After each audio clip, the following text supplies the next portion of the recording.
பெரியதானே? Join பண்ணிட்டேன்.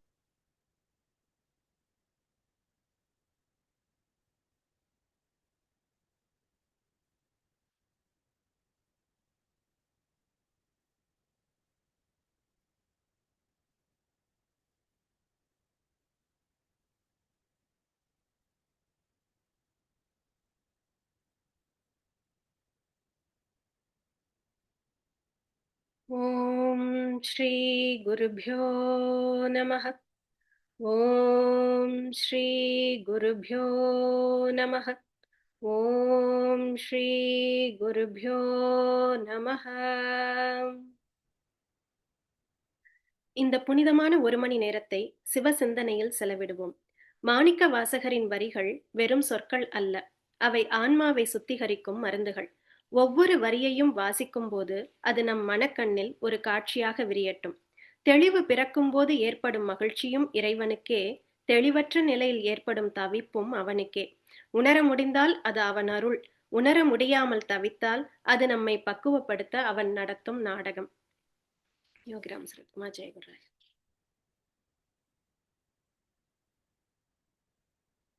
வாக்கு பலிதமும் நல்ல தெளிவான சிந்தனையுள்ள மனமும் லக்ஷ்மி தேவியின் தாமரை கண்களின் கடாட்சமும் நோயில்லா வாழ்வும் அருள அந்த கற்பக விநாயகரை வேண்டி வணங்குவோம். விநாயகர் வணக்கம் சொல்ல வராங்க தீபா. வாக்குண்டாம் நல்ல மனமுண்டாம் மாமலரால் நோக்குண்டாம் மேனி நுடங்காது பூக்கொண்டு துப்பார் திருமேனி தும்பிக்கையான் பாதம் தப்பாமல் சார்வார் தமக்கு. தேங்க்யூ தீபா. சிவா திருச்சிற்றம்பலம்.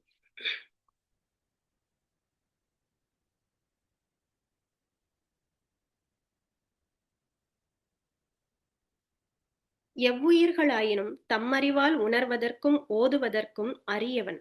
அவனை மனத்தால் உணர்வதும் மொழியினால் ஓதுதலால் அடைவதும் அவ்வளவு எளிதானது அல்லவாம். அப்படியே அறிவதற்கு அரியவனாய் இருப்பவனாக இருப்பினும் தன்னை அடைந்து உய்ய வேண்டும் எனும் பெருங்கருணையை கொண்டவனாய் இருக்கிறானாம். அவன் கருணையே அவனை அடைவதற்கான கருவி. பிறைச்சந்திரனையும் கங்கையையும் தன் திருச்சடையில் அணிந்து பல்லுயிர் காக்கும் பண்பை பெற்றவனாம். அளவிட இயலாத ஒளியினை உடையவனாம். அவனை வாழ்த்தி வணங்குவோம். உலகெல்லாம் உணர்ந்து ஓதற்கு அரியவன் நிலவுலாவிய நீர்மலிவேணியன் அலகில் சோதியன் அம்பலத்தாடுவான் மலர் சிலம்படி வாழ்த்தி வணங்குவாம். சிவா திருச்சிற்றம்பலம்.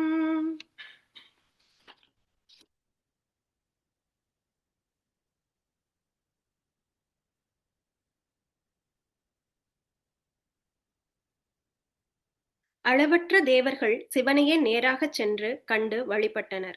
ஆயினும் அவர்கள் பின்பும் துன்பம் இன்றி வாழ்ந்ததாக வரலாறு இல்லை. பின்பும் துன்பம் எய்தியதாகவே வரலாறுகள் உள்ளன. ஆகையால் என்றும் துன்பமில்லா வாழ்வை பெறும் வகையில் சிவனை வழிபட்டு அவரை அடைந்த குருவை நாம் வழிபட்டால் சிவனை நாமும் அடைதல் எளிதாம். குரு வணக்கம் சொல்ல வராங்க வள்ளிமேல். குரு வணக்கம். சிவனை வழிபட்டார் எண்ணிலி தேவர்கள் அவனை வழிபட்டங்கு ஆமாறு ஒன்றில்லை. அவனை வழிபட்டங்கு ஆமாறு காட்டும் குருவை வழிபடில் கூடலும் ஆமே. சிவா திருச்சிற்றம்பலம். திருச்சிற்றம்பலம். தேங்க்யூ வள்ளி. பாண்டியனின் வெப்ப நோய் தீர்த்து சைவத்தை நிலைநாட்டிய சீர்காழி பிள்ளையின் திருவடிகளுக்கும் கடலில் கல்லையே தெப்பமாக கொண்டு கரை சேர்ந்த திருநாவுக்கரசரின் மலரடிகளுக்கும் இறைவனை தோழனாக கொண்டு திருநாவலூரில் அவதரித்த வன் தொண்டரின் பாதங்களுக்கும் திருவாசகம் தந்து இறைவனை அன்பால் கட்டி போட்ட திருவாத ஊரரின் பொன்னடிகளுக்கும் போற்றி சொல்ல வராங்க சாம் சுந்தரேசன் அவர்கள். சிவா திருச்சிற்றம்பலம். ஊழியர்கோன் வெப்பொழித்த புகழியர்கோன் களல் போற்றி. ஆலிமிசை கல்மிதப்பில் அணைந்த பிரான் அடி போற்றி. வாலி திரு நாவலூர் வந்தொண்டார் பதம் போற்றி. ஊழிமலி திருவாத ஊரர் திரு தாள் போற்றி. சிவா திருச்சிற்றம்பலம். திருச்சிற்றம்பலம். Thank you sir. இன்றைக்கு பாடல் திருக்கோத்தும்பி. இப்போ இதுவரைக்கும் நம்ம வந்து அவர் வந்து தன்னை வந்து இறைவன் மாணிக்கவாசகர் தன்னை வந்து இறைவனோட 50 கைகளிலும் எந்த மாதிரியான மேனிஃபெஸ்டேஷன் பண்ணாலும் அதனுடைய அத்தனை கரங்களிலும் தன்னை வந்து பிடிச்சி வச்சுக்கும் மாதிரி ஒரு விண்ணப்பத்தை போட்டு சரண்டர் பண்ணியாச்சு. அப்படி பண்ணதுக்கு அப்புறம் காலையில எழுந்ததுல இருந்து அதுக்கப்புறம் தினப்படி செய்யக்கூடிய கடமைகளிலும் அந்த இறைவனையே நினைச்சு கூப்பிட்டு அப்புறம் அவரையும் எழுப்பி அதுக்கப்புறம் தன்னுடைய தினசரி வேலைகளில் எப்படி இறைவனை வந்து ஈடுபடுத்திக் கொள்வது அப்படிங்கிறதையும் திருவம்பாவையில சொல்லி காமிச்சாங்க. அதுக்கப்புறமாக திருவம்மானை விளையாடும் போதும் அப்போ நம்ம ஒரு கேளிக்கைகள்லாம் நம்ம நாள் முழுக்க ஈடுபடணும். ஏன்னா இப்படி சாமி கும்பிட்றத பத்தி இப்படி நிறைய நம்ம படிக்கும்போது இப்ப நாள் முழுக்க உட்காந்து சாமியே கும்பிட முடியுமா, வேற வேலையை பாக்குறது கிடையாதா அப்படின்னு கேட்போம்ல. அதுக்குத்தான் விளையாடும் போதும் நீங்க சாமியை நினைக்கிறதுல எந்த விதமான தடையுமே கிடையாது அப்படிங்கறதான் அந்த பாடல்கள் எல்லாம் அவர் சொல்றாரு நமக்கு. அப்ப விளையாடும் போதும் நினைக்கலாம்னு எப்படி அம்மானை காய் போட்டு விளையாடும் போதும் எப்படி இறைவனை அதுல ஒன்னா சேர்த்துக்கிறாங்க. அதுவும் இந்த விளையாட்டுல இறைவனை சேர்த்துக்கும் போது அந்த இறைவனுக்கு அப்படி ஒரு குஷி தான் வருமா, அப்படி ஆசையா ஓடி வந்து கலந்துக்குவாராம். ஏன்னா அது யோகிராம் ஐயாவோட கதையிலையும் ஒண்ணு வரும். சின்ன பிள்ளைங்க அந்த மண்ணை வச்சு சாதம் மாதிரி கலந்து வச்சு எல்லாம் வச்சு எல்லாம் விளையாடிட்டு அதுக்கப்புறம் நம்ம சாப்பிடலாம் அப்படின்னு சொல்லும்போது சாப்பிட போறதுக்கு முன்னாடி ஒரு பொண்ணு சொல்றா, எங்க வீட்டுல சாமி கும்பிட்டுட்டு தான் சாப்பிடுவாங்க அப்படின்னு சொன்னோன்னே சரி அப்ப நம்ம சாமி கும்பிடலாம் அப்படின்னா என்ன சொல்றது அப்படின்னோன்னு நாம சொல்லிட்டு தான் சாப்பிடுவாங்கன்னு சொல்லிட்டு யோகிராம் சரத்குமார்னு இந்த பிள்ளைய சொல்லிட்டு சாப்பிடும்போது எங்கிருந்தோ ஒரு பேப்பர்ல கிழிஞ்சு ஒரு பிக்சர்ல கிழிஞ்சது அங்கங்க பாதி கிழிஞ்சு பாதி இருக்கு. அதுல அந்த கையை தூக்கி ஆசீர்வாதம் பண்ற இடம் மட்டும் அப்படியே எங்க இருந்தோ பறந்து வந்து இந்த பிள்ளைங்க விளையாடுறதுல விழுந்துதான். அப்போ எல்லாமே அவர் பார்த்துக்கிட்டு தான் இருக்காரு. அதுவும் இந்த மாதிரி விளையாட்டுலையும் கேளிக்கைகளையும் அவரையும் நம்ம இன்க்ளூட் பண்ணிக்கிறதுல அவருக்கு அதீத சந்தோஷம். அதுல இன்னும் சந்தோஷப்படுறார். அப்படி திருவம்மானை முடிச்சோம். அதுக்கப்புறம் செலிப்ரேஷன் எல்லாரையும் கூப்பிட்டு சேர்த்து பண்ணும் போதும் நம்ம எல்லாரும் சேரும் போதும் பல விஷயங்களை பேசுவோம். சாமியை தவிர பல விஷயங்களை பேசுவோம். அது சாமி கும்பிட்றதா இருந்தாலும் அந்த இடத்துலயும் பல விஷயங்களை பேசுவோம். ஆனா பல வேலைகளா இருந்தா வேற எந்த செலிப்ரேஷனா இருந்தாலும் அதுலயும் சாமியை பத்தி பேசலாம் அப்படின்னு இந்த நேத்து பார்த்த திருப்பொற்சுன்னம் நமக்கு சொல்லி கொடுத்தது. அதுவும் அவ்வளவு பிரமாதமாக அந்த வரலையும் விளக்கையும் மஞ்சளையும் வச்சு அவர்கள் மாணிக்க வாசகர் அந்த இந்த உருவகத்தை நமக்கு கொடுக்கும்போது அது எங்கேயோ நம்மளை கொண்டு போய் சேர்த்தது. ஏன்னா சாய் சச்சரித்திரத்திலையும் சொல்றாங்க, அந்த கோதுமை மாவை அரைக்கும் போது முதல் சாப்டரே அதான், அந்த கோதுமை மாவை அவர் அரைக்கும் போது அந்த ஹேமத் பந்துங்கிற அவர் எழுதுறவரு அப்படித்தான் அதை எழுதுறாரு. அப்போ இது வந்து இதுல இருந்து படிச்சு பண்ணணும், அதுல இருந்து படிச்சுதான் அவங்க எழுதியிருக்கணுங்கிற அவசியமே கிடையாது. அந்த பக்தி பாவனையில வரும்போது எல்லாரோட அந்த ஃப்ரீக்குவென்சியும் ஒரே வேவ் லெங்க்த்துக்கு போயிடும் போல் இருக்கு. ஸோ அவங்களுக்கும் அதே மாதிரி வருமோ என்னவோ. அதனால அவர் உரலை வச்சு சுத்தி கோதுமையை அரைக்கும் போது அவர் சொல்றாரு, ஹேமத் பந்த் எழுதும் போது சொல்றாரு, அந்த உரல் வந்து நம்மளை வந்து இது பண்ண உள்ளக்குள்ள போட்டிருக்க கோதுமையை வந்து மேல ஞானம்ங்கிற இத பக்தி ஞானம் வந்து பிடிச்சு இந்த கோதுமைகளை வந்து அரைச்சு தூளாக்குறது நம்மளுடைய வினைகளை அவர் வந்து சாய்பாபா அரைப்பது போல எனக்கு தோன்றியது அப்படின்னு சொல்லிட்டு ஃபர்ஸ்ட் சாப்டர்லயே அதைத்தான் சொல்லுவார். அப்போ அப்படி அந்த நமக்கு மாணிக்க வாசகர் அதுக்கு ரொம்ப முன்னோடியாக நமக்கு வந்து முன்னாடி அதை கொடுத்துருக்காங்க. அப்ப அது ஒரு செலிப்ரேஷனா பண்ணியாச்சு. இப்போ செலிப்ரேஷன் எல்லாம் முடிஞ்சதுக்கு அப்புறம் நமக்கு அலோன் டைம்னு சில தன்மை இருக்கும். எல்லா நேரமும் எல்லா கம்பெனியோட நம்ம இருக்க மாட்டோம். சில சமயத்துல தனியாக இருக்கும் நேரமும் இருக்கும். அப்படி இருக்கும்போது நம்ம மனசு பல எண்ணங்களை நினைக்கும், பல இடங்களுக்கு போய் வரும். பல சிந்தனைகள் இருக்கும். முக்கியமா எது ரொம்ப டாமினண்டா அவரவர்களுடைய மனம், புத்தி, சுபாவம், அந்த என்விரான்மெண்ட் அதை பொறுத்து, சூழ்நிலை அதை பொறுத்து எந்த எண்ணங்கள் டாமினண்டா இருக்கோ, ரொம்ப அதிக இம்பாக்ட்ஃபுல்லா இருக்கோ, அதையும் அந்த மனம் வந்து நினைச்சுக்கிட்டே இருக்கக்கூடிய தன்மை உள்ளது. ஏன்னா மனசுக்கு எதையாவது நினைக்கணும், அதுதான் அதனுடைய இயல்பு. அப்படி இருக்கும்போது அப்ப அந்த நேரத்துல எப்படி இறைவனை கொண்டு வர்றது அப்படின்னு இட்ஸ் சோ டஃப். அந்த எண்ணங்களை நம்ம பார்க்கறதே, நம்மளுடைய எண்ணங்கள் எப்படி இருக்குன்னு நம்ம பார்க்கறதே ரொம்ப கஷ்டம். ஏன்னா எண்ணத்துக்குள்ள நம்ம போயிருவோம். ஆஹ் எங்கிருந்து எங்க நம்மளோட எண்ணம் டிராவல் பண்ணுது அப்படிங்கறது நமக்கே தெரியாது. ஒரு எண்ணத்துக்கும் இன்னொரு எண்ணத்துக்கும் கனெக்ஷன் இருக்கா, அதுவும் நமக்கு தெரியாது. அப்படியெல்லாம் அந்த எண்ணங்கள் வந்து கனெக்ஷனோட போகுதா, நம்ம இதுவரையும் பார்த்திருக்கோமா தெரியாது. ஆனா அப்படியெல்லாம் அந்த மெடிடேஷன் உட்கார சொல்லும்போது அதெல்லாம் பார்க்க சொல்றாங்க. அப்படி பார்க்கணும்னு சொல்லும்போது நமக்கு வராது. அப்ப என்ன, தூக்கம் தான் வரும். நிறைய நேரத்துல தூக்கம் தான் வரும். ஆனா அது ரொம்ப கஷ்டம் அந்த மாதிரிலாம் பாக்குறது. சரி, அப்படியெல்லாம் கஷ்டப்பட்டெல்லாம் பண்ண வேண்டாம். இவர் என்ன சொல்றாரு, மாணிக்கவாசகர் ஒருவேளை இது வந்து ஒரு இமேஜினரி இதுதான். ஒருவேளை மாணிக்கவாசகர் வந்து அவர் பிரபஞ்சத்தையே இறைவனாக பார்க்கிறார். அப்போ இறைவனாக பார்க்கும்போது அவர் உட்கார்ந்து இருக்கும் போது ஒரு வண்டு வருது அப்படின்னா, அந்த வண்டு பார்க்கும்போது அவருக்கு எப்படி தோணுதான், அதாவது நம்மளுடைய எண்ணங்கள் எப்போதுமே ஜிஸ்ன்னு சத்தம் கொடுத்துக்கிட்டே இருக்கும், எண்ண அலைகள். அப்ப அந்த எண்ண அலைகள் வந்து நமக்கு மனசுக்குள்ளே பேசிக்கிட்டே இருக்கும். பெரியவர் சொல்லுவாரு, பெரியவர் இருக்கக்கூடிய மௌனத்தை காஷ்ட மௌனம் அப்படின்னு சொல்லுவாங்க. ஆடி கிருத்திகைக்கு வருஷத்துல ஒரு நாள் நம்ம மௌன விரதம் இருக்கிறது நல்லது அப்படின்னு சொல்லுவாங்க. அப்படி மௌன விரதம் நம்ம இருக்கணும்னு நினைக்கிறதே அதுவே ரொம்ப கஷ்டம். அது வந்து ஃபாலோ பண்ணவே முடியாது. 1 மணி நேரம் இல்ல 2 மணி நேரம் அந்த மாதிரி நம்ம மௌன விரதம் இருந்தாவே பெரிய விஷயம். அதுவே கஷ்டமா இருக்கும் பட்சத்துல பெரியவர் வந்து காஷ்ட மௌனம்னு சொல்லுவாங்க. காஷ்ட மௌனம்னா மனசுக்குள்ளேயும் எண்ணம் இல்லாம இருக்கக்கூடிய தன்மை. அதாவது நிசப்தமாக பிளாங்கா அப்படி இருக்க முடியுமா அப்படின்னு தெரியல. ஆனா பெரியவர் இருக்கக்கூடிய மௌனத்துக்கு காஷ்ட மௌனம்னு அந்த விரதத்துக்கு பேர். அப்படி இருக்கிறாங்க. அப்போ இங்க மாணிக்க வாசகர் நமக்கு சொல்றது, இந்த வண்டை வந்து மனசுக்கு உருவகப்படுத்தினா, அப்ப இந்த மனம் வந்து இந்த எண்ணங்கள் வந்து ஜிஸ்ன்னு அந்த சவுண்ட் வந்து கொடுத்துக்கிட்டே இருக்கும். அப்படியே நேரம் பேசிக்கிட்டே இருக்கும். உள்ள கச்ச கச்ச கச்ச கச்சன்னு அந்த தாட்ஸ் ஓடிக்கிட்டே இருக்கும், பேசிக்கிட்டே இருக்குமா. அப்ப அது அந்த சவுண்டுக்கு வந்து கொடுக்குறாங்க. இப்போ இவர் வந்து என்ன சொல்றாருன்னா, அந்த வண்டை கூப்பிடுறாரு.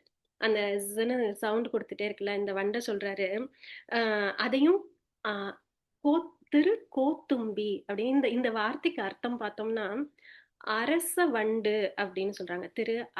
அரச வண்டு அப்படின்னு, வண்டுலயே அரச வண்டுன்னு சொல்றாங்க.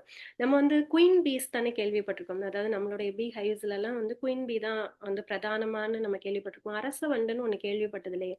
அப்படி ஒண்ணு இருக்கா அப்படின்னு நினைச்சேன் நானு. அப்புறம் தான் புரியுது அது என்னன்னா, குயின் பீ வந்து இட் ஆல்வேஸ் ஸ்டேஸ் இன் த ஹைவ்.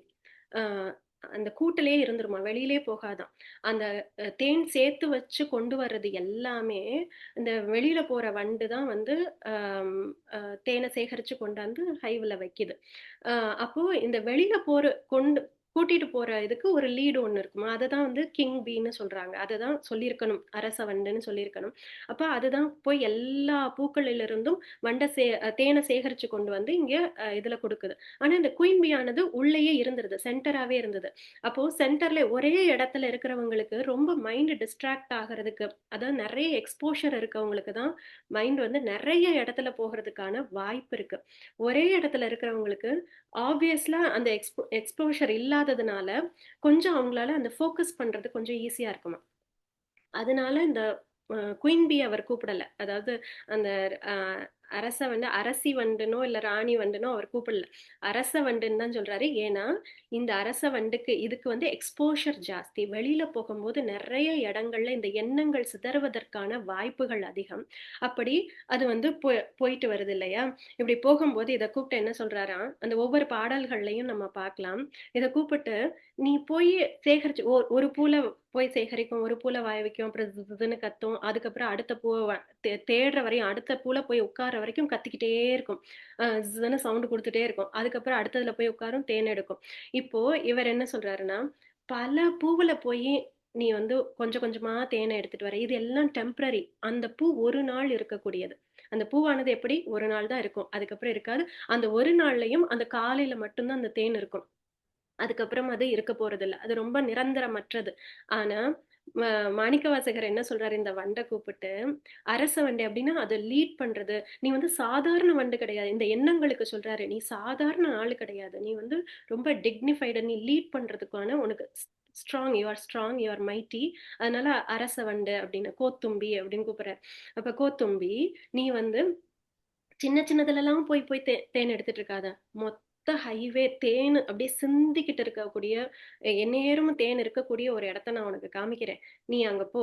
அங்க போனேன்னா எந்நேரமும் அங்க தேன் இருக்கும். நீ கொஞ்சம் கொஞ்சமா எடுத்து கொண்டு போய் ஒரு இடத்துல சேர்க்கணுங்கிற அவசியமே கிடையாது. அங்க மொத்தமும் அங்கதான் இருக்குது அப்படின்னு இந்த வண்டை வந்து இந்த எண்ணங்களை அந்த இறைவனோட பாதத்துக்கு அனுப்புறார். அப்போ நம்மளோட நம்ம என்ன எங்க எதை பார்த்தாலும் அத வந்து நம்மளுடைய மனதுக்கு அதை ஏதோ ஒரு கனெக்ஷன்ல இறைவனோட நம்மளால பண்ண முடிஞ்சா ஆம், பண்ண பண்ண முடிஞ்சா உத்தமம். அதைத்தான் இந்த இடத்துல அவர் வந்து அப்படிதான் பழக்க சொல்றார். நம்ம மனசை வந்து அந்த வண்டு போல கூப்பிட்டு கூப்பிட்டு, ஓ இது அங்க போயிட்டியா, நீ அந்த பூக்கு போனியோ, இங்க வா, இங்க இங்க போ, இதெல்லாம் தேவையில்லை, இங்க வா, இதுக்கு போ அப்படின்னு ஒவ்வொரு தடவையும் இந்த எண்ணங்களை கூப்பிட்டு கூப்பிட்டு ரீடைரக்ட் பண்றதுதான் இந்த பாட்டினுடைய அழகாக இருக்கு. ஆம், யா ஸோ இதுல இந்த முதல்ல இது பார்க்கலாம்.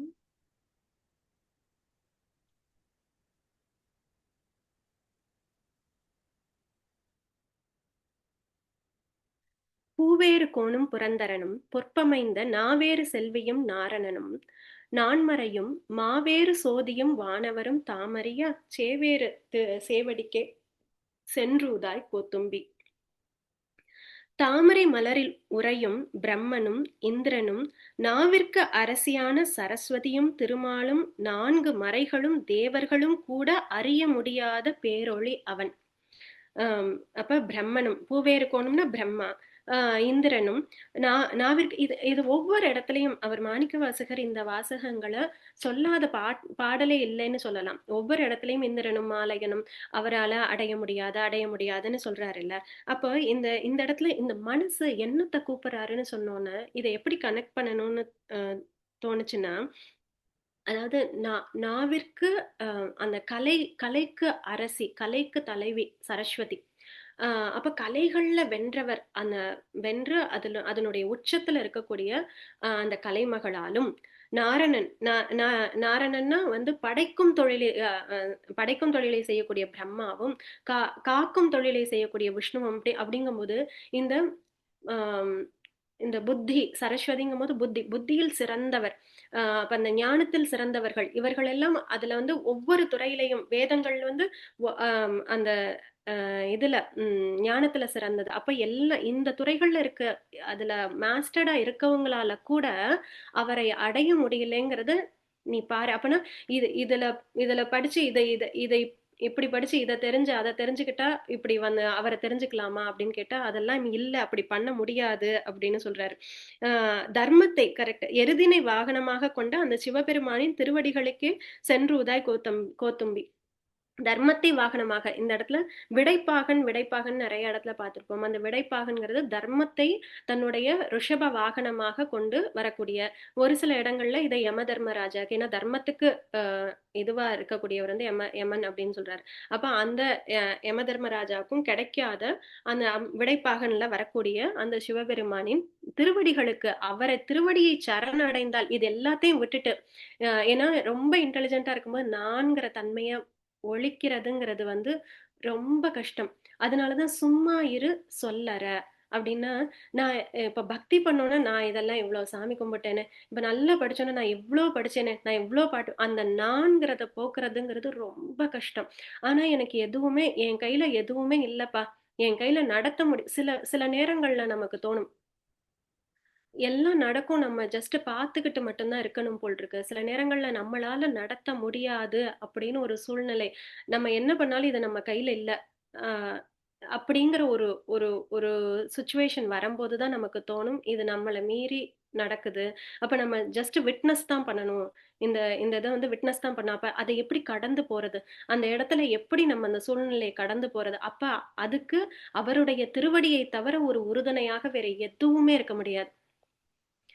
நமக்கு இது வரப்போகுதுன்னு தெரிஞ்சாலும், வரப்போகுதுன்னு தெரியும், முன்னாடியே தெரியுது அப்படின்னு வச்சுக்குவோம். ஆனாலும் தடுக்கிறதுக்கு நம்ம கையில ஒண்ணுமே கிடையாது. அது அப்படிங்கும்போது என்ன பண்ண முடியுமோ, அவருடைய திருவடியே சரணம் அப்படின்னு போகக்கூடிய ஒரு தன்மை அப்பொழுதுதான் வரும். இதுக்கு ஒரு அழகான கதை ஒண்ணு சொல்றாங்க. அ என்னன்னா, ஒரு கடவுளையே நம்பாத ஒரு ஆளு. அ அந்த கடவுளையே கடவுளே கிடையாது அப்படின்னு சொல்லிக்கிட்டு இருக்கக்கூடிய ஆளு, கடவுள் யாரு வந்து இது பண்ணாலும் கடவுள் கிடையாதுன்னு அந்த இடத்துல போய் அட்லீஸ்ட் கொஞ்ச நேரமாவது ஆர்கியூ பண்ணக்கூடிய, அப்படி அந்த அந்த இதுல வந்து ஸ்ட்ராங்கா பிலீவ் பண்ணக்கூடிய ஒருத்தர். அவருக்கு வந்து ஹைக்கிங்லாம் போறது ரொம்ப பிடிக்குமா, அந்த மலை ஏறி இது பண்றதெல்லாம். அப்படி ஒரு தடவ போம்போது அந்த மலை சறுக்கு ஏற்பட்டு சட சட சட சடன்னு அப்படியே இறங்கி போயிட்டு இருக்காரு. அப்ப திடீர்னு அவருக்கு இவ்ளோ நாள் கடவுள் இல்ல, இல்ல, இல்லன்னு சொல்லி தானே அவரு பேசிட்டு இருக்காரு. எங்க போனாலும் அவருக்கு வந்து ஒரு நாள்ல ஒரு 1 மணி நேரம், 1/2 மணி நேரமாவது கடவுள் இல்லன்னு பேசாம இருக்கவே முடியாதாம். அப்படியே அவர் டெய்லி அத ஒரு இதுவாவே உபாசனையாவே வச்சிருந்திருக்காரு. அது ஒரு உபாசனை. அது ஒரு வழிபாட்டு முறை அது. இல்ல, இல்லன்னு சொன்னா கூட கடவுளை அடையறதுக்கு ஒரு வழிமுறை தான் அது. அ அப்போ அப்படி அவர் சொல்லிட்டே இருக்கிறதுனால, அப்படி அப்படி சொல்லிட்டே இருந்ததுனாலயோ என்னவோ, அந்த மண்ணு சரிஞ்சு அப்படியே கீழ விழுகும்போது, கடவுள்னு ஒருத்தர் இருந்தா, இப்ப வந்து காப்பாத்தட்டுமே என்னைய, அப்ப நான் நம்புறேன் கடவுள. அப்ப இவ்ளோ நாள் இல்ல இல்லன்னு சொல்லும்போது, அவருக்கே சந்தேகத்துல தான் சொல்லியிருக்கார். அப்ப அப்படி சொல்லும்போது, அப்ப இப்ப வந்து காப்பாத்தட்டுமே என்ன? அப்படின்னு சொன்னோனே, உடனே எங்கிட்டு இருந்தோ ஒரு அ மரத்தினுடைய வேர் அவர் கையில சிக்குது. அப்ப அந்த வேர இறுக்கி புடிச்சுக்கிட்டார். அப்ப இறுக்கி புடிச்சுக்கிட்டோனே அ சரி, ஏதோ ஒரு கோயின்சிடென்ஸ்ல வேற நம்ம புடிச்சுட்டோம். ஆனா கடவுள்னு ஒருத்தர் இருந்தா இப்ப நம்ம முன்னாடி வந்து நிக்கட்டுமே! அப்படின்னு நெனைக்கிறார். அப்ப எங்கிருந்தோ ஒருத்தர் வரார். எங்கிருந்தோ ஒருத்தர் வந்து அ நிக்கிறார். நிக்கணும் நின்னோனே அ என்னைய நீங்க காப்பாத்துங்க, என்னைய தூக்கி விடுங்க அப்படின்னு சொல்றாரு. இப்ப நீ கடவுள் இருக்காருன்னு நம்புறியா? அப்படின்னா, "அ நீங்க முதல்ல என்னைய தூக்கி விடுங்க, நான் அதுக்கப்புறம் நம்புறேன்" அப்படின்னு சொல்றாரு. அ அப்பன்னா நீ கைய விடு. அந்த வேர்ல இருந்து நீ கைய விடு, நான் உன்னைய காப்பாத்துறேன். அப்படின்னு சொல்றாராம் அவர் வந்து நின்னவர். ஆனா நீங்க என்ன நான் கைய விட்டா கீழ விழுந்துருவேன். நீங்க எப்படி இப்படி விட சொன்னா என்னால விட முடியாது. அப்படின்னு சொன்னாரு. நீ கைய விட்டா நான் உன்னைய காப்பாத்துறேன். அப்படின்னோனே அவருக்கு அத விட மனசு வரலையாம். இவ்ளோ நேரமும் எங்கிருந்தோ ஒரு வேர் அந்த கைக்கு வந்துச்சு. கடவுள் இருந்தா வந்தா இங்க வந்து நிக்கட்டும்னு சொன்னப்பயும் அவரு வந்தாரு. அப்படி வந்தும் இந்த வேர விடுறதுக்கான மனசு வரல. ஏன்னா, அது நான் புடிச்சுக்கிட்டா தான் நான் பத்திரமா இருப்பேன். அப்படிங்கிற அந்த தன்மை. அத விட முடியலையாம் அவருக்கு அந்த இடத்துல. அப்படின்னு அந்த கதை அத்தோட முடியுது. அப்படியே முடியுது. அம் ஏன்னா அவர் வந்து கைய விட்டிருந்தா, அது நம்ம 2 பாசிபிளாவும் எடுத்துக்கலாம். அவர் கைய விட்டிருந்தா, இறைவன் காப்பாத்திருப்பார். விடாம இருந்திருந்தா, அந்த மண் சரிவிலேயே அவரும் அ அ அதுக்கப்புறம் அந்த கதை போயிருக்கலாம். இல்ல எப்படி வேணாலும் மாறியிருக்கலாம். ஸோ இது என்ன சொல்ல வரோம்னா, அந்த நான்கிற தன்மைய விடுறது ரொம்ப கஷ்டம். அதனால தான் "சும்மா இரு சொல்லற" அப்படின்னு நான் இருக்கிற இருக்கிற வரைக்கும் தான் அந்த எண்ணங்கள் அதுல வந்து வந்துகிட்டே இருக்குமா, அப்படியே வந்துட்டே இருக்குமா. அப்போ ஒரு பெரிய ஞானி ரமண மகரிஷி கிட்ட போய் சொல்றாரு. நான் அ அதாவது நான் வேதத்துல இதுவா, அதுவா எல்லா ஸ்கிரிப்சரையும் படிச்சுட்டேன். நீ படிக்கிறதுக்கு ஒண்ணுமே இல்ல. இறைவன பத்தி தெரிஞ்சுக்கிறதுக்குங்கிறதுக்கு ஒண்ணுமே இல்ல. நான் எல்லாத்தையும் தெரிஞ்சுட்டேன். ஆனாலும் என் மனசு ஒரு நிலை படமாட்டேங்குது. ஒரு இடத்துல இருக்க மாட்டேங்குது. எனக்கு என்ன பண்றதுன்னே தெரியல. அ அப்படின்னு போயி ரமண மகரிஷிட்ட. அப்ப ரமணர் சொன்னாராம், "நீ படிச்சது எல்லாத்தையும் மறந்துரு" அப்படின்னாராம். ஏன்னா நான் இத படிச்சிருக்கேன், படிச்சிருக்கேன், படிச்சிருக்கேன்னு சொல்ல, சொல்ல, சொல்ல அதுவே தான் தடையாக இருக்கு இறைவனை அடையறதுக்கு அப்படின்னு. ஸோ ரொம்ப அழகான அந்த இது. இத நம்ம படிக்கலாம். முருகப்பன் அவர்கள். திருச்சிற்றம்பலம். பூவேறு கோணும் புரந்தரனும் பொற்பமைந்த நாவேறு செல்வியும் நாரணனும் நான் மறையும் மாவேறு சோதியும் வானவரும் தாமறியா செவேறு சேவடிக்கே சென்றூதாய் கோத்தும்பி. திருச்சிற்றம்பலம். ரொம்ப அழகா இருந்தது முருகப்பன். தேங்க்யூ. ஸோ அடுத்த பாடல். நான் யார்? என் உள்ளம் யார்? ஞானங்கள் யார்? என்னை யார் அறிவார்? வானோர் பிரான் என்னை ஆண்டிலனேல் மதிமயங்கி ஊனார் உடைத்தலையில் உன்பலி தேர் அம்பலவன் தேனார் கமலமே சென்றூதாய் கோத்தும்பி. ஆ. இப்போ இந்த பாடல் வந்து எல்லாருக்கும் தோணும். இப்ப ரொம்ப அ சாமி கும்பிடுறேன்னு இப்படி சொல்றியே! அப்ப நம்ம நம்ம சாமி கும்பிடுறவங்களே எல்லாம் என்ன நான் எப்படி எப்படி சொல்றது? இதெல்லாம் விட்டுட்டு மத்ததெல்லாம் விட்டுட்டு போற அளவுக்கு நமக்கு என்ன இருக்குது? அப்படி என்ன சாமி கும்பிடணும்? இன்னைக்கு ஒரு அழகான ஒரு கேள்வி ஒருத்தவங்க கேட்டிருந்தாங்க. அ எனக்கு தனியா மெசேஜ் பண்ணியிருந்தாங்க. அவங்க பொண்ணு கேட்டிருந்தாங்கன்னு சொல்லிட்டு. That is so thoughtful. அந்த கொஸ்டின் வந்து ரொம்ப அழகா இருந்தது. அவங்க சாந்தி சுப்ரமணியம்னு சொல்லிட்டு நியூ ஜெர்சிலேருந்து அவங்க பொண்ணு கேட்டாங்கன்னு சொல்லியிருந்தாங்க. She is Sadhana. அவளோட கொஸ்டின் என்னன்னா, அவங்க சொல்லியிருக்காங்க. இந்த மாரி பிறவாமை வேண்டும். பிறவி வேண்டான்னு தான் இறைவன் கிட்ட வேண்டணும். இந்த பிறவி வேண்டாம் அப்படிங்கிறத தான் நம்ம சொல்லணும்னு. உடனே அவ சொல்லியிருக்கா, "ஏன் பிறவி வேண்டான்னு சொல்லணும்? ஏன் உங்களுக்கு பிடிக்கலையா? அ எ ஏன் இந்த பிறவியில உங்களுக்கு என்ன பிடிக்காம வந்தது? எதனால நீங்க வேண்டான்னு சொல்றீங்க?" அ அப்படிங்கிற மாதிரி அவளுடைய கொஸ்டின். அப்ப எனக்கு இதுக்கு என்ன சொல்றதுன்னு தெரியல அ மீனா அப்படின்னு சொல்லி எனக்கு அனுப்பிச்சிருந்தாங்க. அ அப்போ இது எப்படின்னா, நம்ம பிடிக்காததுனால நம்ம வந்து இறைவன நோக்கி போகல. எப்பவுமே பிடிக்காம போனோம்னா, அத நமக்கு பிடிக்க வச்சு தான் அவர் அவரோட சேர்த்துக்குவார். நம்ம பிடிக்காம ரிலக்டன்ட்டா ஒரு இதுலருந்து தப்பிக்கிறதுக்காக, எஸ்கேப் ஆறதுக்காக, இந்த நெறைய கஷ்டங்கள் இருக்கு அப்படின்னு, இந்த லைஃபே ரொம்ப கஷ்டமா இருக்கு அப்படின்னு, நெறைய பேருக்கு இந்த சூசைடல் தாட் எல்லாம் வரும்.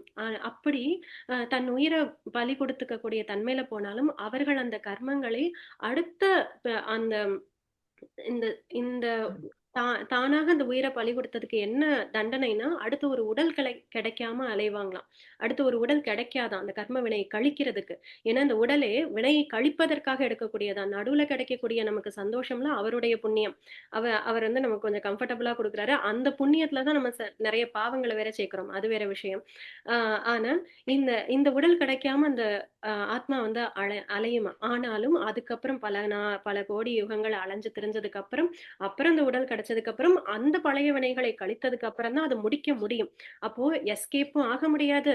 ரிலக்டன்ட்டா நம்ம வேண்டான்னு சொல்லி வெறுத்து ஒதுக்கவும் முடியாது. ஏன் வெறுக்கிற? வெறுப்பு இல்லாத நிலைன்னு தான் சொல்றாரு. அப்ப விருப்பும் இருக்கக்கூடாது, வெறுப்பும் இருக்கக்கூடாதுன்னு தான் சொல்றாரு அவரு. அப்போ இது எப்படின்னா, இட்ஸ் ஜஸ்ட் லைக் ஒரு ம் அ அ அதுக்கு டக்குன்னு அந்த புள்ள கேட்டுச்சுன்னு சொன்னோனே, உடனே எனக்கு எப்படி தோணுச்சுன்னா, ஒரு கிரேட் இருக்கு.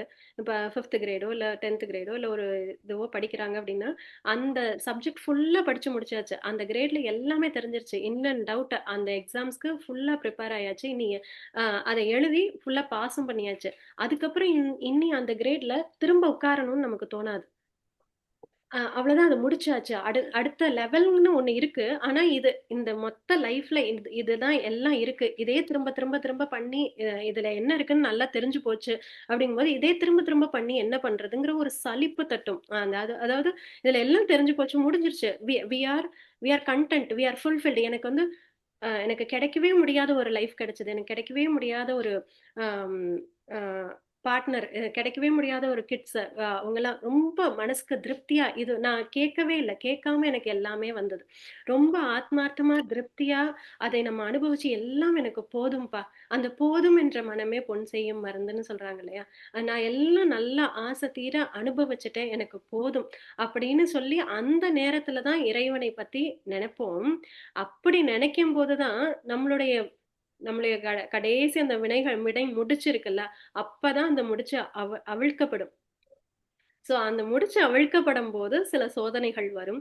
அந்த சோதனைகளையும் ஆனா இறைவன் அடி சரண் புகுந்ததுக்கு அப்புறம், அந்த சோதனைகள் எல்லாம் நமக்கு சோதனைகளாகவே தெரியாது. அது எப்படி தெரியாம இருக்கும்? நமக்கு கஷ்டங்கள் வருது.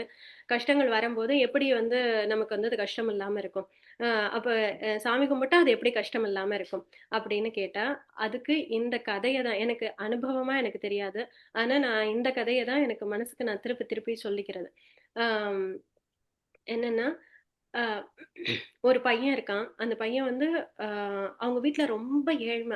அ அவங்க அ அவங்க வீட்ல ரொம்ப ஏழ்ம. அதோட அந்த பையனுக்கு வச்சு இது பண்ற அளவுக்கு அவங்க வீட்லயும் இல்ல.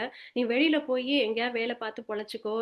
எங்களால இங்க இது பண்ண முடியாதுன்னோனே" அந்த பையனும் வந்து வெளியில போய் வேலைக்கு எங்கேயாவது நான் வந்து பாத்திரம் கழுவி குடுக்குறேன். எனக்கு கொஞ்சோண்டு சாப்பாடு குடுங்க அப்படின்லாம் போய் எல்லார் வீட்லயும் கேட்டாலும் எல்லாரும் அடிச்சு தான் விரட்டுறாங்க. யாரும் வந்து அ சிறு பிள்ளைன்னு கூட பார்க்கல. ரொம்ப பசியும், தாகமுமா அப்படி இருக்கக்கூடிய ஒரு நேரத்துல, பக்கத்து ஊர்ல ஒரு பெரிய விசேஷம் நடக்குது. கல்யாணம் நடக்குது. அப்படின்னு சொல்றாங்க. ஓ, கல்யாண வீடுனா கண்டிப்பா சாப்பாடு நிறைய இருக்கும். அப்ப நம்ம போலான்னு சொல்லிட்டு அந்த அந்த சாப்பாட்டை நினைச்சே அவன் ஒரு கிட்டத்தட்ட ஒரு 2-3 நாள் நடக்கிறான். பசியிலையுமே நடக்கிறான். எப்படியும் நம்ம கடைசியா அந்த சாப்பாடு கிடைச்சிரும்ல அப்படின்னு சொல்லிட்டும் நடந்து போறான். அங்க நடந்து போனோனே இவன் போய் அந்த பந்தியில உட்காரும்போது அங்க ஒருத்தர் வராரு. "நீ யாரு? நீ யாருடா? நீ எதுக்கு இங்க வந்து உட்கார்ந்திருக்க?" "நீ இல்ல சாப்பிடறதுக்காக வந்தேன்." எல்லாரும் சாப்பிட்டு முடிச்சுட்டு போகட்டும். அப்புறமா நீ சாப்பிடலாம். இந்த பந்தியில கொண்டு போய் பரிமாறு" அப்படின்னு சொல்றாரு. சரி, அப்ப நமக்கு வேலை பார்த்துட்டு சாப்பிடலாம் அப்படின்னு சொல்லிட்டு எல்லாம் கொண்டு போய் பரிமாறுறாங்க. கடைசியா எல்லாம் முடிஞ்சு போயிருது. கடைசியா கொஞ்சோண்டு அந்த வந்து பார்க்கும்போது அந்த பந்தியில வச்ச எந்த ஐட்டமும் இல்ல. இல்லைங்கும்போது, அ "ஓ, இல்லையா? அப்படின்னு இந்த கொஞ்சம் பழைய சாதம் இருக்கு. இத வேணா எடுத்துக்கன்னு" அதுவும் ரொம்ப கொஞ்சமா இருக்கு. அப்ப நமக்கு இதுதான் விதிச்சிருக்கு போல இருக்கு. நம்ம என்ன பண்ணாலும், எப்படி ஒரு ஃபங்ஷனுக்கு வந்தா கூட, நம்மளால அந்த அறுசுவை உணவ சாப்பிட முடியாது போல இருக்கு. இதுதான் நம்ம தலைவிதி போல, அப்படின்னு அந்த ஏஜ்லயே அவன் வந்து அப்படி ஒரு அ இத நெனச்சு தன்னுடைய நிலைய நெனச்சு அப்படி மனசு வெதும்பும்போது, மயங்கியும் விழுந்தர்றான். அந்த கரையில ஒரு ஆற்றங்கரை ஓரத்துல மயங்கியும் விழுந்துடுறான். வேதனையிலயும் சோர்ந்து போயும் விழுந்துடுறான். விழுகும்போது அப்ப அவனை திடீர்னு அவனுடைய கனவுல தோன்றது மாதிரி இருக்கு. அது நிஜம் மாதிரி தெரியல. ஆனா கனவுல தோன்ற மாதிரி யாரோ எழுப்புறாங்க. அவன் எந்திரிக்கிறான். அவர் கையில ஒரு இது வீணை மாதிரி ஒண்ணு வச்சிருக்காரு. அவர் எந்திரிச்சு, "நீ நாக்க நீட்டு" அப்படின்னு சொல்றாரு. நாக்க நீட்டுறான். அதுல ஓம்னு எழுதுறாரு. ஸோ வந்தது நாரதர். நாரதர் வந்தது, உன்னுடைய நாக்க நீட்டுன்னு சொல்லி அதுல ஓம்னு எழுதுறார். எழுதி முடிச்சோடனே இவன் எந்திரிக்கிறான். எந்திரிச்சோடனே இது நடந்தது கனவு அப்படின்னு நினைக்கிறான். ஆனா திடீர்னு அவனுக்கு பாடணும்னு தோணுது. அந்த பாடல் பாடும்போது பார்த்தா அது இறைவனை புகழ்ந்து தேவ கானமாக அவன் வாயிலிருந்து வருது. அப்ப அவன் அவனே அவனே தன்னை மறந்து, தன்னுடைய சோர்வை மறந்து, தன்னுடைய பசியை மறந்து அந்த இடத்துல பாடிட்டு இருக்கான். அவன் பாடுற அந்த பாட்டுல அங்க வந்தவங்க எல்லாம் உருகி போய், "அப்பா, நீ யாரு? எங்க இருந்து வந்திருக்க? உனக்கு என்ன வேணும்? நீ ஏன் இங்க இருக்க? நீ வா, எங்க வீட்டுக்கு வா, நான் உனக்கு சாப்பாடு தரேன்." அப்படின்னு அப்புறம் துணி வாங்கி கொடுக்குறாங்க. ராஜ உபச்சாரம் நடக்குது. அவனை எல்லார் வீட்டுக்கும் கூப்பிட்டு பாட சொல்றாங்க. அப்புறம் அவன் வர்றதுக்காக பெருங்கூட்டமே ஏங்கி நிற்குது. அப்ப அவன் நினைச்சானா, நான் வந்து சாப்பாடு வேணும், சாப்பாடு வேணும்னு சாப்பாடு பின்னாடி போக போக போக அந்த சாப்பாடு என்னைய வந்து அடிச்சு துரத்துச்சு. ஆனா அத அத விட்டுட்டு இறைவனை பத்தி புகழ்ந்து பாடும்போது, நான் நான் தேடவே இல்லாத போது, அது மேல எனக்கு என்னுடைய எண்ணமே இல்லாத போது, அது அனைத்தும் என்னை தேடி வந்தது அப்படின்னு சொன்னானாம். அப்படிங்கிறது தான் அந்த அந்த பையனுடைய நிலைமை. அப்ப அப்படி இந்த மனமானது ஏன் வந்து நம்ம எதை ரொம்ப தேடி தேடி போறோமோ, அது அது நமக்கு கைக்கு சிக்காமல் ஆட்டம் தான் காட்டும். அது வந்து அதுதான் மாயையாகவும் இருக்கலாம். அதை விட்டுட்டு இறைவனுடைய பாதத்துல நம்மளுடைய நினைப்பை வைக்கும்போது, நம்ம நம்மள நமக்கு என்ன தேவையோ அது எல்லாம் நம்மளை தன்னால வந்து சேரும் அப்படிங்கிறத நம்ம உணர்ந்து அனுபவிச்சு தான் பார்க்க வேண்டும். இது 2வது பாட்டு பாடலாம். தில்லையாச்சி. திருச்சிற்றம்பலம். நானார் என் உள்ளம் ஆர் ஞானங்கள் ஆர் என்னை யார் அறிவார்? வானோர் பிரான் என்னை ஆண்டிலனேல் மதிமயங்கி ஊனார் உடைத்தலையில் உண்பலிதேர் அம்பலவன் தேனார் கமலமே சென்றூதாய் கோத்தும்பி. சிவா, இதுல வந்து திருச்சிற்றம்பலம். திருச்சிற்றம்பலம். இதுல கடைசியா ஊனார் உடைத்தலையில் உண்பலி தேர் அம்பலவன்னு சொல்றாரு. இந்த இந்த வரியை நம்ம பார்க்கணும்.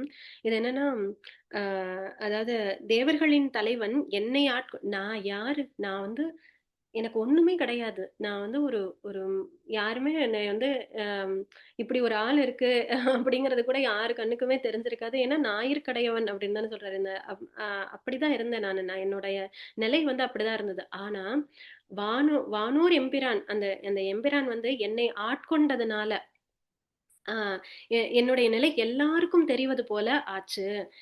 எல்லோருக்கும் நான் யாருங்கிறது மாரி தெரியிறது மாதிரி ஆச்சு.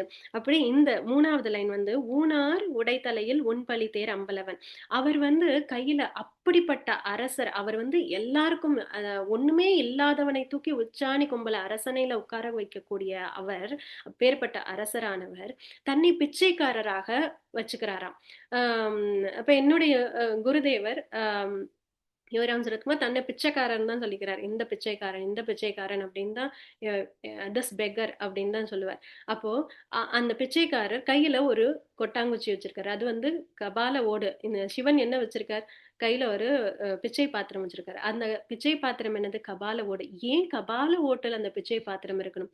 நம்ம ஆணவத்தை ஆணவம் வந்து நம்மளுடைய தலை. அந்த அந்த தலையை தான் நம்ம நான் ஆணவம் அதெல்லாம் சொல்றோம், தலையை குறிக்கக்கூடியது. அப்போ அந்த நான்கிற அந்த ஆணவத்தை எனக்கு பிச்சையிடு அப்படின்னு சொல்வதற்காகத்தான் கபாலத்தை தன்னுடைய பிச்சை பாத்திரமாக வச்சிருக்காராம். அப்ப நான்கிறதா அவருக்கு பிச்சையாக இட்டு விட்டோம் என்றால் நம்மளை அரசனாக்கி உச்சாணி கொம்பில் தூக்கி உட்கார வைப்பார் அப்படிங்கிறது அந்த பாடலுடைய இதுவா இருக்கு. சோ இது 2வது பாடல். 3வது பாடல். திணைத்திணை அளவு, திணைத்திணை உள்ளது ஒரு பூவினில் தேன் உண்ணாதே. இதை நம்ம முதல்ல பார்த்திருந்த மாதிரிதான். ஒவ்வொரு இடத்துலயும் தனித்தனியா போய் நமக்கு செல்வம் வேண்டும், கல்வி வேணும், இது வேணும், அது நல்ல உடல்நிலை வேணும், தனித்தனியா போய் சின்ன சின்ன பூவுல போய் உட்கார்ந்து தேடி தேடி நம்ம அயர்ந்து போய் கடைசியா நம்ம தேடி தேடி சேர்த்ததும் மாற்றம் ஒன்றே மாறாததுங்கிறது போல அதுவும் மாறிக்கொண்டே இருக்கிறது. இன்னைக்கு இருந்த சூழ்நிலை நாளைக்கு கிடையாது. இப்ப இருந்த சூழ்நிலை 10 வருஷம் கழிச்சு கிடையாது, 10 வருஷம் முன்னையும் கிடையாது. அப்ப மாறிக்கிட்டே இருக்கக்கூடியதா, மாற்றம் ஒன்றே மாறாதது அப்படின்னு. அப்போ இப்படி மாறிக்கிட்டே இருக்கு. அப்படி இந்த திணையாக சின்னதா, திணைனா ரொம்ப அரிசி கூட கொஞ்சம் பெருசா இருக்கும், திணை அளவுனா இன்னும் சின்னதா இருக்கு. அந்த மாதிரி போய் பூவுல உட்கார்ந்து, இந்த மனமானது பூவுல உட்கார்ந்து அதுல போய் இருக்க தேனை சாப்பிட பார்க்காத, உண்ணாதே. நினைத்தோறும் கண்டோறும் பேசுந்தோறும் எப்போதும் அனைத்து எலும்பும் உள்நெக. ஒவ்வொரு தடவையும் நினைக்கும் போதும் சரி, பார்க்கும் போதும் சரி, பேசும் போதும் சரி, எப்போதும் எலும்பு வந்து உருகுவது போல ஆனந்த தேன் சொரியும் குனிப்புடையானுக்கே சென்றுதாய். அவனுடைய பாதத்துக்கே நீ அதெல்லாத்தையும் வச்சனா அப்படியே அந்த இப்ப நினைச்சு பார்ப்போமே, அந்த ஒருவேளை மாணிக்க வாசகர் சொன்னதை கேட்டு நம்மளுடைய மனம் எண்ணங்களான அந்த வண்டு ஒருவேளை அந்த இறைவனுடைய பாதங்கள்ல போய் உட்கார்ந்து விட்டது. அந்த இறைவனுடைய பாதம் எப்படி இருக்கு? அப்படியே தேன் சொரிஞ்சு கொண்டு இருக்கக்கூடிய பெரிய தேன் வண்டாக இருக்கு, தேன் கூடாக இருக்கு. இந்த வண்டு போய் அதுல உட்கார்ந்துருச்சுன்னா, உட்கார்ந்ததுக்கு அப்புறம் என்ன பண்ணும்? அதை சத்தமிடுமோ? சத்தமிடாது. அப்படி சத்தமின்றி அமர்ந்து விடும். அப்புறம் வேற எங்கேயும் அது போய் தேடுமோ தேனை? வேற எந்த பூவுக்காவது போய் தேடணுமோ? எல்லா தேனும் இங்கதானே இருக்கு. அந்த தேனை குடிச்சு முடிக்கவே நேரம் பத்தாதே. அப்புறம் வேணுங்கிறப்பெல்லாம் தேன் குடிச்சுக்கலாமே. அப்ப வேற என்ன தேவை? அப்ப அந்த எலும்பு உள்நக அந்த ஆனந்தத்தேன் சொரியும் அந்த இறைவனுடைய பாதத்தில் நீ அந்த மனதை வைப்பாயாக, எண்ணத்தை சென்றுதாய். நீ அங்க போய் பக்கத்துல போய் அங்க ஹம் பண்ணாலும் பஸ் பண்ணாலும் ஒன்னும் பிரச்சனை இல்லை. அங்க நம்மளுடைய எண்ணங்களை அந்த பாதத்துக்கிட்ட சுத்த விட்டாலும் அப்போ நமக்கு வேணுங்கிறதெல்லாம் அங்கேயே கிடைத்து விடும் அப்படிங்கிறதுதான். அந்த இந்த ஹம்ங்கிற சவுண்ட், இந்த இஸ்ங்கிற சவுண்டு மந்திரத்துக்கும் உள்ளது. இந்த ஃபர்ஸ்ட் வைப்ரேஷன்ல உருவான சவுண்டுங்கிறத வண்டுக்கு சொல்லலாம். அப்ப அது வந்து நம்மளுடைய மந்திரத்துக்கும் சொல்லலாம். நம்ம வந்து நினைக்கிறோமோ நினைக்கலையோ, அந்த மந்திரம் தன்னால உள்ள ஓடிக்கிட்டே இருந்ததுன்னா, நாமம் தன்னால உள்ள ஓடிக்கிட்டே இருந்ததுன்னா, ஒருவேளை நமக்கு எல்லா நாளும் ஒரே மாதிரி இருக்க போறதில்ல. சில நாள் வந்து ரொம்ப டல்லா இருக்கும், சில நாள் ரொம்ப ஆர்வமா இருக்கும், ஒரே நாள்ல நிறைய பண்ணுவோம். சில நாள் ரொம்ப ரிலக்டண்டா இருக்கும், பிடிக்கவே பிடிக்காது. அந்த பிடிக்கவே பிடிக்காத நாள்லையும் சேர்த்து, நிறைய செய்யற நாளையும் சேர்த்து, எல்லா நேரமும் மெக்கானிக்கலா இருந்தாலும் சரி, பக்தி இருந்தாலும் சரி, இல்லைனாலும் சரி, நம்பிக்கை இருந்தாலும் சரி, இல்லைனாலும் சரி, நீ நாமத்தை சொல்லு அப்படின்னு தான் சொல்றாங்க. ஏன்னா ஒரு நாள் இதை நம்ம விடாம சொல்லும் போது அந்த அம்மாவுக்கு தெரியும் இங்க எப்படி இந்த ஆனந்தத்தேன் உருக வைக்கிறது, எப்படி நம்ம எலும்பெல்லாம் உருக வைக்கிறது. நம்மளுடைய லாஜிக்கல் மைண்ட் என்ன பண்ணுமா, நம்மளுடைய மனசு கல் மனசுன்னு சொன்னார் இல்லையா, அது என்ன பண்ணுமா, திங்க் தான் பண்ணுமா. திங்க்னா என்னன்னா, ஓ இறைவன் பெரியவர் அப்படின்னு நினைக்கிறது வந்து திங்க் பண்றதாம்.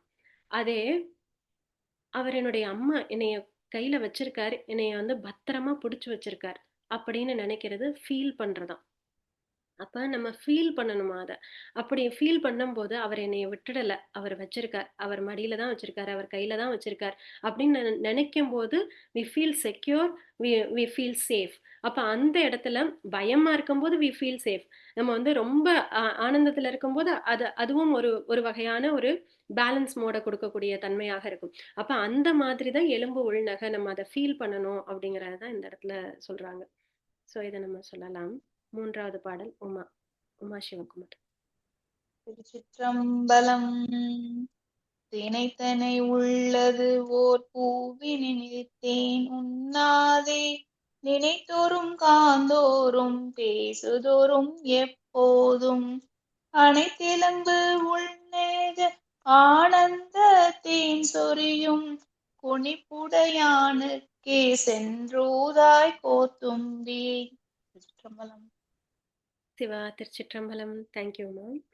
ஸோ அடுத்தது ரொம்ப நல்ல வரிகள். இது ரொம்ப ஃபேமஸான லைன்ஸ்ன்னு சொல்லலாம். நிறைய இடத்துல கோட் பண்ணக்கூடிய லைன்கள், வரிகள். கண்ணப்பன் ஒப்பதுவோர் அன்பு இன்மை கண்டபின், என்னப்பன் என்னொப்பில் என்னையும் ஆட்கொண்ட அருளி, வண்ண பணித்து என்னை வா என்ற வான்கருணை சுண்ண பொன்னீற்றருக்கே சென்றுதாய் கோத்தும்பி. அந்த வண்டை கூப்பிட்டு சொல்றாராம், இங்க பார், இப்படி ஒருத்தர் இருக்கார். எப்படி தெரியுமா? அவருக்கு கண்ணையே ஒருத்தர் கொடுத்தார். ஒரு கண்ணு கொடுத்தது பத்தாதுன்னு இன்னொரு கண்ணையும் எடுத்து அவர் கொடுக்க போனார்.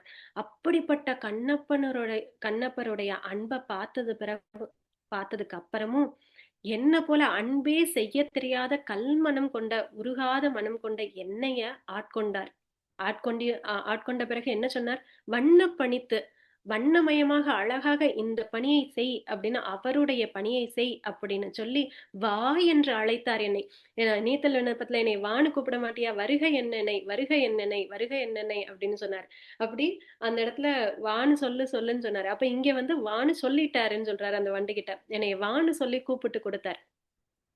அப்படி கூப்பிட்டு கொடுத்த அப்பேற்பட்ட அவர், அப்படி ஒருத்தர் இருக்கார். அங்க போய் அந்த சுண்ண பொன்னீற்றருக்கே அப்படி விபூதி பூசி திருநீர் பூசி அந்த வெந்நீராக இருக்கக்கூடிய அந்த அவருடைய பாதத்துக்கே அங்கேயே போய் சென்றுவது, அதுக்கே சென்றுவது, உன்னுடைய சத்தத்தை எல்லாம் அங்கேயே போய் சென்றுவது அப்படின்னு சொல்றாரு. சென்றுவதாய் கோத்தும்பி.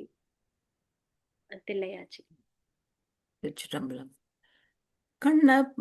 கண்ணப்பன் ஒப்பது ஓர் அன்பின்மை கண்ட பின், என்னப்பன் என்னொப்பில் என்னையும் ஆட்கொண்டருளி, வண்ணப்பணித்து என்னை வா என்ற வான்கருணை சுண்ண பொன்னீற்றற்கே சென்றூதாய் கோத்தும்பி.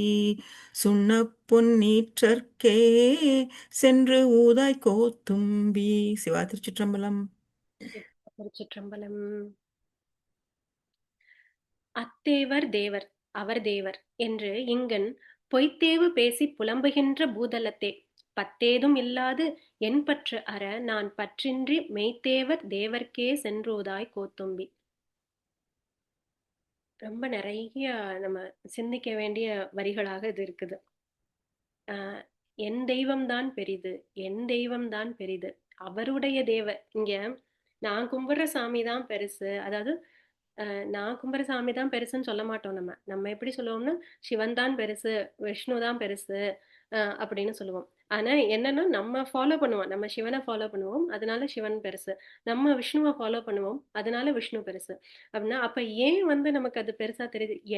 நான் ஃபாலோ பண்றேன். அப்ப நான் சரியா நினைச்சுதான் அந்த பரம்பொருளை தான் கரெக்டா தான் நான் ஃபாலோ பண்றேன். அப்ப இதைத்தான் பண்ணணும் அப்படின்னு நமக்கு நம்ம சொல்லிக்கிறதே கூட முதல்ல வேண்டாம். இது போக இன்னும் அதை விட அடுத்தபடி ஒண்ணு இருக்கு. நான் கும்புற சாமி தான் பெருசு, அதே அரசனாக இருக்கப்பட்டவன் அவன் ஒரு சாமியை கும்பிடுறானா, இந்த ஊரே அந்த சாமியை தான் கும்பிடணும்னு சொல்றது. அதுவும் முழுமையாக அந்த இறைவனை பத்தி அறியாமல் உணராமல் செய்யக்கூடிய தன்மை. அப்ப இப்போ நம்ம நிறைய இது பார்த்திருக்கோம், நிறைய கதைகள் கேட்கிறோம். எப்படின்னா, நாயன்மார்கள்ல சைவத்தை நிலைநாட்டுறதுக்காக சமணர்களை அவர்களோட வாதிட்டு போரிட்டு இதெல்லாம் பண்ணி நம்மளுடைய நால்வர்கள் சைவத்தை மீட்டெடுத்தார்கள். ஏன் அப்படி நடந்தது? ஏன் சமண மதம் ஏன் அப்படி இதுவானது அப்படின்னா, சமண மதத்தினுடைய முதல் குறிக்கோளே என்னன்னா, எந்த உயிர்க்கும் கேடு நினைக்க கூடாதுன்னு சொல்லிட்டு அவங்க என்ன பண்ணுவாங்களாம், அதாவது அந்த எறும்பு கூட நமக்கு அதுக்கு கேடு இது பண்ணிடக்கூடாதுன்னு இந்த மயிலரகை வச்சு கூட்டிக்கிட்டே போவாங்களாம். அதனால சமைக்க மாட்டாங்களாம். ஏன்னா அதுல சமைக்கும் போது அந்த இடத்துல நெருப்புல அந்த பூச்சியெல்லாம் விழுந்து இறந்து போயிடுமா. அதுக்கப்புறம் விளக்கேற்ற மாட்டாங்களாம். அந்த விளக்குல விட்டில் பூச்சியெல்லாம் இறந்து போயிடுமா. அதனால அப்படி, அதாவது இது என்ன சொல்றேன்னா, ஒரு ஃபால்ஸ் இதுல போய்க்கிட்டு இருக்கு, போறது ஒரு தன்மை. அந்த அந்த மாதிரி இருக்கு. சரி, இப்படி இருக்கு. இது கூட ஒரு ஒரு லாஜிக்கு. அப்படி அதுதான் முதல் கொள்கையாக வைத்துக் கொண்டிருக்கவர்கள் என்ன பண்ணுனாங்க? ஆம், திருஞான சம்பந்தர் வந்தப்ப என்ன பண்ணுனாங்க? அவரும் அவருடைய அடியார்களும் இருந்த வீட்டுக்கு நெருப்பு வைத்தார்கள். எப்படி? விளக்கேத்துனா அதுல வெட்டில் பூச்சி விழுந்து இறந்து விடும்னு சொன்ன அவர்கள், கூட்டுனா அதுல பூச்சி இறந்து விடும்னு சொன்ன அவர்கள், 5 வயது பிள்ளையையும் அவரோடு கூட வந்த அத்தனை அடியார்களையும் ஒட்டுமொத்தமாக எரிக்கும் மனம் கொண்டவர்களாக எப்படி இருக்க முடியும்? அப்ப உண்மை பொருளை எப்படி உணர்ந்தவர்களாக இருக்க முடியும்? அப்ப அப்படி இருக்கவர்களுக்கு ஆம், ச- தன்னுடைய சமண சமண மதத்துல அந்த ஒரு இறைவனை வச்சு கும்பிடுவார்கள் இல்லையா? அப்ப அப்படி வந்து சொன்னா ஒரு காயத்துக்கு மருந்து போடுற மாதிரி இருக்கும். இப்ப வந்து நம்ம சிவன்னா, நான் சிவன் தான் பெருசுன்னு நினைக்கிறேன். ஆனா ஒரு அறியாமையில நினைக்கிறேன். ஆனா நான் யாருக்கும் ஹர்ட் பண்ணல. நான் ஒரு அறியாமையில தான் நினைக்கிறேன். அப்படின்னா எனக்கு சிவனே வந்து காமிச்சு கொடுப்பார். இல்லப்பா, எல்லாம் ஒரே பரம்பொருள் தான் அப்படின்னு சிவனே வந்து என் காயத்துக்கு மருந்து போடுவது போல, எனக்கு ஒரு மருந்து போடுவது போல அவரே வந்து, ஏன்னா நான் யாரையும் ஹர்ட் பண்ணல. ஆனா என்னுடைய அறியாமையில நான் அப்படி நினைக்கிறேன். அப்படின்னா அதுக்கே மருந்து போடுவது போல் வந்து சொல்லுவார். ஆனா சிவன் தான் பெருசுன்னு நான் நினைச்சது மட்டும் இல்லாம அதுக்காக நான் மத்தவங்களெல்லாம் ஹர்ட்டும் பண்றேன் அப்படின்னா அந்த இடத்துல விஷ்ணுவாக வந்து என்னை ஆட்கொள்கிறார்.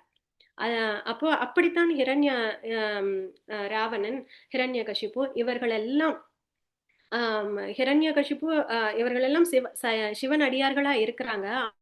விஷ்ணு மேல அவ்வளவு ஒரு வெறுப்பு. நீங்க யாரும் கும்பிடவும் கூடாது அப்படின்னு சொல்லும்போது எல்லா பரம்பொருளும் ஒன்றுதான் அப்படின்னு காமிக்கிறதுக்காக அவர் மாறி வந்தார். ஹர்ட் பண்ணதுனால அந்த ஈகோ எங்க தான்ங்கிற எண்ணம் வந்து அது எல்லாரையும் ஹர்ட் பண்ண போகும்போது அங்க அவரும் வந்து அதே மாதிரிதான் வந்திருந்து அதற்கான முடிவை கொடுக்கிறார். ஆனா இதே ஒரு கதையில ஒண்ணு வருது. ஒரு ஆம், அஹ், சிவன் அடியார் தான் அவரு.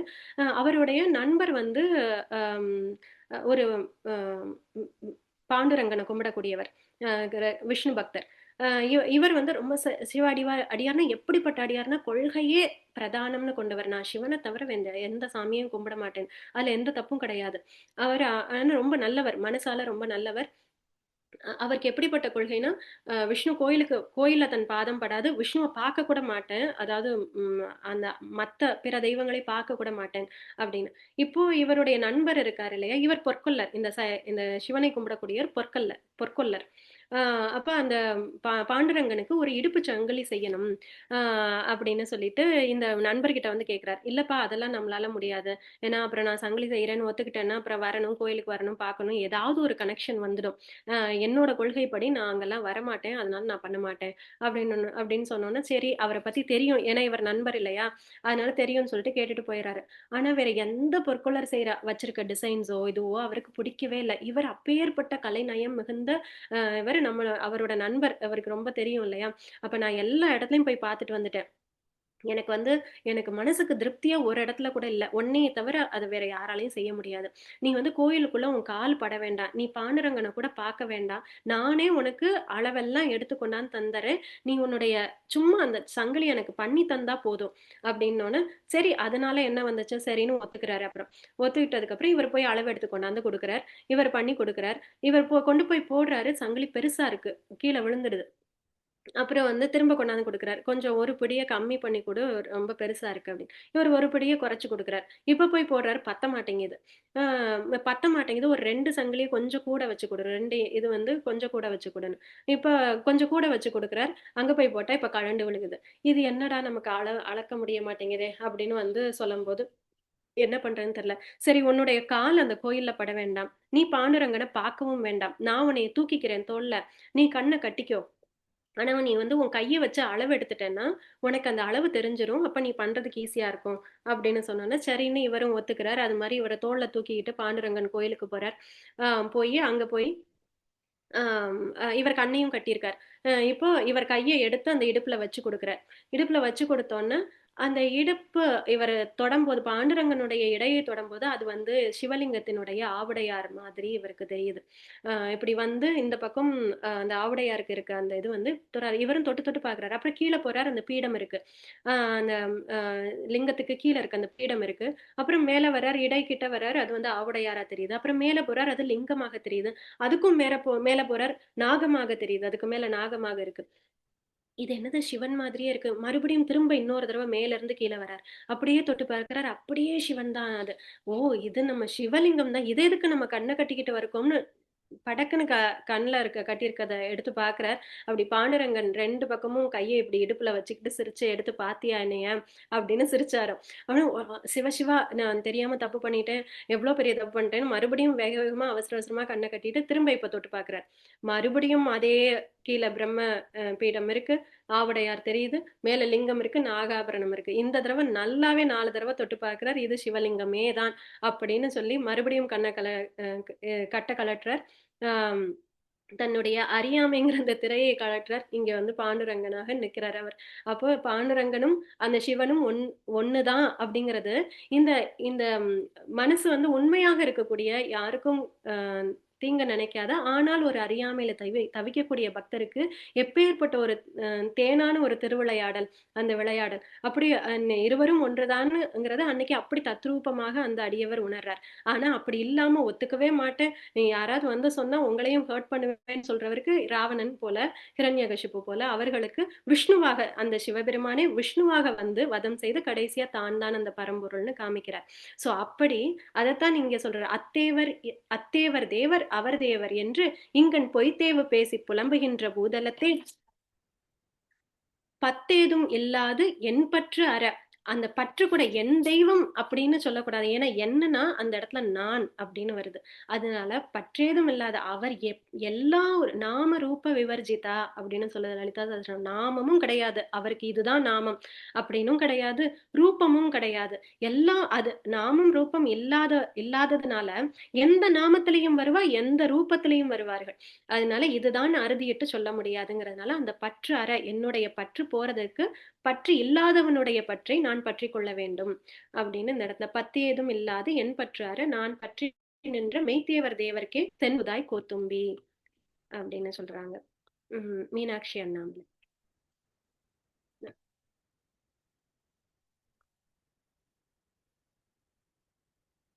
நான் வரேன் மீனா. பாருங்க மீனா.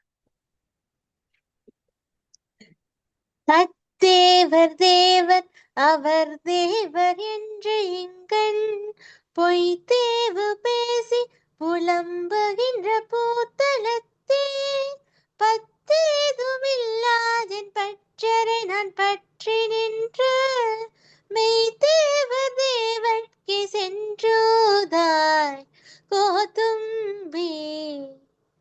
திருச்சிற்றம்பலம். திருச்சிற்றம்பலம். அந்த வண்டின் ரீங்காரம் போலவே இருந்தது மீனா. தேங்க்யூ. ரொம்ப அழகா இருந்தது.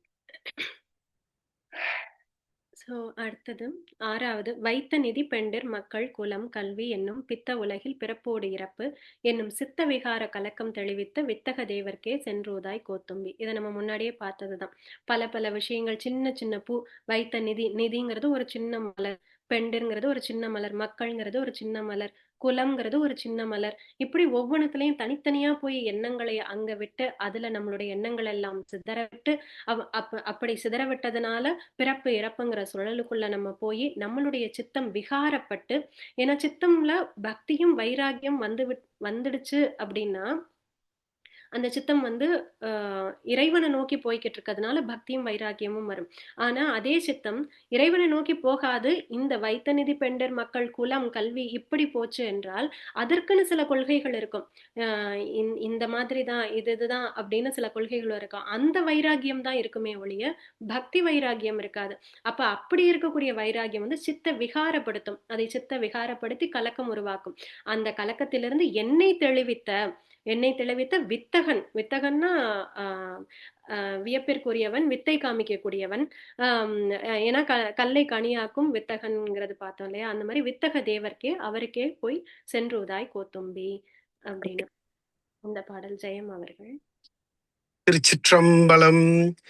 வைத்த நிதி பெண்டீர் மக்கள் குலம் கல்வி என்னும் பித்த உலகில் பிறப்போடு இறப்பு என்னும் சித்த விகார கலக்கம் தெளிவித்த வித்தக தேவர்க்கே சென்றுதாய் கோத்தும்பி. திருச்சிற்றம்பலம். திருச்சிற்றம்பலம். தேங்க்யூ ஜெயம்.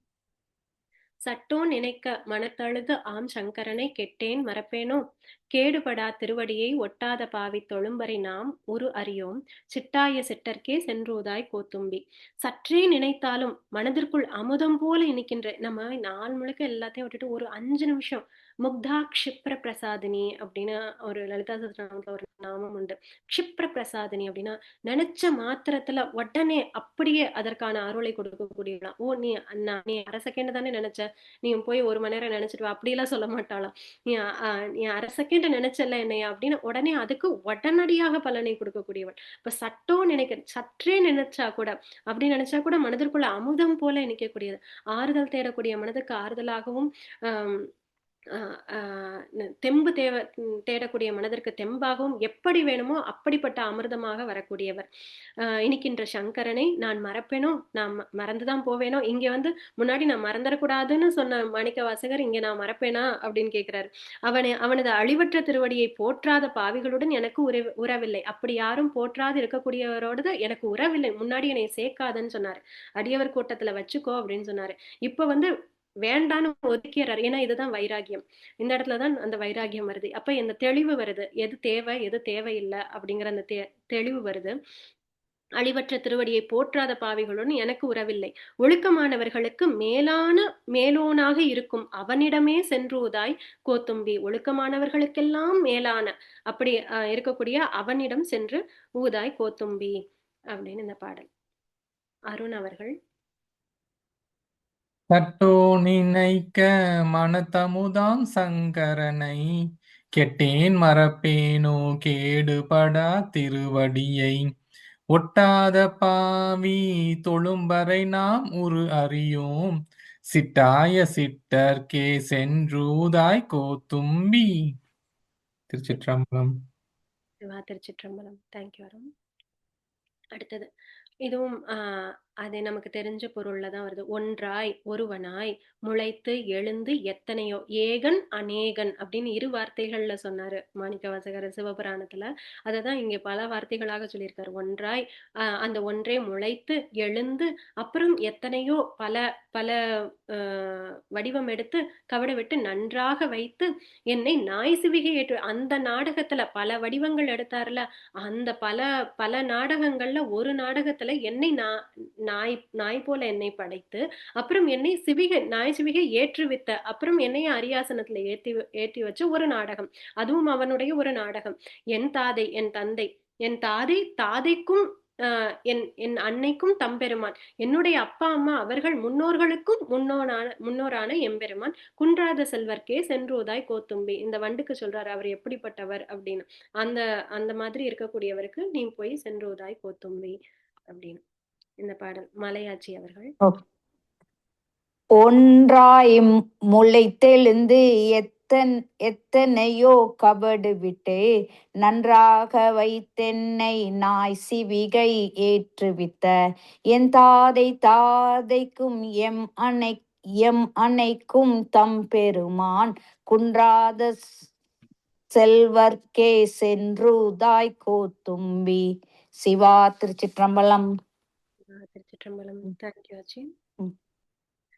அடுத்தது 9வது பாடல். கரணங்கள் எல்லாம் கடந்து நின்ற கரைமிடற்றன் சரணங்களே சென்று சார்தலுமே தான் எனக்கு மரணம் பிறப்பு என்று இவை 2 மயக்க அறுத்த கருணை கடலுக்கே சென்றோதாய் கோத்தும்பி. 5 புலன்கள் மற்றும் மனதை கடந்து நிற்கும் நீலகண்டன். ஏன்னா அவனுக்கு தான் விஷத்தையுமே அமிர்தமாக மாற்ற தெரியும். அப்போ நம்ம 5 வினைகளுக்குள்ள அகப்பட்டு இருக்கக்கூடிய அந்த விஷயங்கள் எல்லாம் அவனுக்கு விஷத்தை உண்டு நமக்கு அமிர்தத்தை கொடுக்கக்கூடியவன். அப்படி அவனுடைய திருவடிகளை நான் சரணடைந்த உடனே, சரணம்னு சொன்ன உடனே இந்த பிறப்பு இறப்புங்கிற சுழல்ல இருந்து என்னை அந்த மயக்கத்திலிருந்து என்னையும் அறுத்து விட்டார். அதனுடைய உண்மைத்தன்மையை புரிய வச்சதுக்கு அப்புறம், இப்ப சூரியன் நம்ம கிண்டர் கார்டன்ல சொல்லும் போது அந்த நேரத்துக்கு அந்த பிள்ளைங்களுக்கு சூரியன் ஒரே இடத்துலதான் நிக்குது, பூமி தான் சுத்துது அப்படின்னா அதை புரிஞ்சுக்க முடியுமான்னு தெரியாது. அப்போ சொல்லும் போது sun rises in the east sets in the west அப்படின்னு சொல்லி கொடுப்போம். ஆனா அதே அந்த பிள்ளைங்க ஹைஸ்கூல் வரும்போது சன் ஒரு இடத்துலதான் இருக்கு, பூமி தான் சுத்தி வந்துட்டு இருக்கு அப்படின்னு தெரிஞ்சதுக்கு அப்புறம், அது ஒன்ஸ் அந்த விஷயம் புலப்பட்டதுக்கு அப்புறம் சொல்றேன், எப்பவுமே பூமி சுத்துறதா நம்ம இமேஜினே பண்ண மாட்டோம். சூரியன் தான் அதாவது பூமி சுத்துறதா தான் இமேஜின் பண்ணுவோம். சூரியன் சுத்துறதா நம்ம இமேஜினே பண்ண மாட்டோம். ஏன்னா அந்த உண்மை விளங்கிடுச்சு. அதுக்கப்புறம் there is no going back. அதுபோல அந்த உண்மை தெரிஞ்சதுக்கு அப்புறம் அதுல உள்ள மயக்கம் நமக்கு போய்விடும். சில விஷயங்கள்லாம் ஸ்டார்டிங்ல ரொம்ப எக்ஸைட்மெண்ட்டா இருந்ததெல்லாம் அதுக்கப்புறம் பழகுனதுக்கு அப்புறம் அதுல அந்த அந்த மயக்கம் போனதுக்கு அப்புறம் உண்மை என்னன்னு தெரிஞ்சதுக்கு அப்புறம் அதன் மேல உள்ள ஈர்ப்பு முன்னாடி அந்த இருந்த எக்ஸைட்மெண்ட்லாம் அது இல்லாமல் ஆகும். அது போல இந்த பிறப்பு இறப்பு மேல உள்ள அந்த மயக்கம் வந்து அறுத்தார். கருணை கடலுக்கே அப்படி அறுத்த அந்த கருணை கடலுக்கே சென்றுதாய் கோத்தும்பி அப்படின்னு சொல்றாங்க பெரியண்ண. சிவா திருச்சிற்றம்பலம். சரணங்கள் எல்லாம் கடந்து நின்ற கரைமிடற்றன் சரணங்களே சென்று சார்தலுமே தான் எனக்கு மரணம் பிறப்பென்று இவை இரண்டின் மயக்கருத்த கருணை கடலுக்கே சென்றூதாய் கோத்தும்பி. சிவா திருச்சிற்றம்பலம். திருச்சிற்றம்பலம். தேங்க்யூ அண்ணே. தேங்க்யூ. ஸோ அடுத்த பாட்டு. நோயுற்று மூத்து நான் நொந்து கன்றாய் இங்கிருந்து நாயுற்ற செல்வம் நயந்து அறியாவண்ணம் எல்லாம் தாயுற்று வந்தென்னை ஆட்கொண்ட தன் கருணை தேயுற்ற செல்வர்க்கே சென்றோதாய் கோத்தும்பி.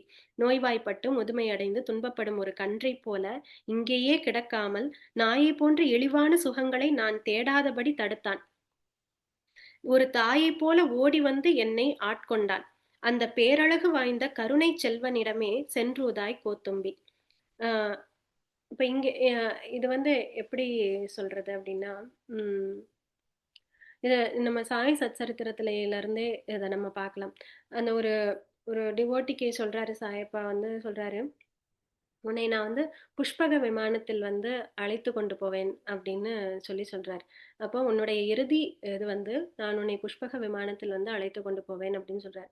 அப்ப அந்த அந்த டிவோட்டியினுடைய கடைசி இதை எப்படி பாக்குறோம்னா, அவர் ஒரு ட்ரெயின்ல போயிட்டு இருக்காரு, தன்னுடைய நண்பரோட சாயப்பாவை பத்தி தான் பேசிட்டு போயிட்டு இருக்காரு. அவர் இருந்த காலத்துல அவரோடு இருந்த போது என்ன நடந்ததோ அதே நினைவுகள்ல தான் அந்த நினைவுகள்ல தான் அவருடைய வாழ்நாளை கழிக்கிறார். அப்படி அவர் பேசிட்டு போய்கிட்டு இருக்கும்போது நல்லா பேசிக்கிட்டு இருக்கும்போது திடீர்னு வந்து லேசா அப்படி தலையை சாய்க்கிறார். அப்படியே தன்னுடைய நண்பருடைய தோல்ல சாய்றார். அங்கேயே அவருடைய இறுதி இது வந்துருது.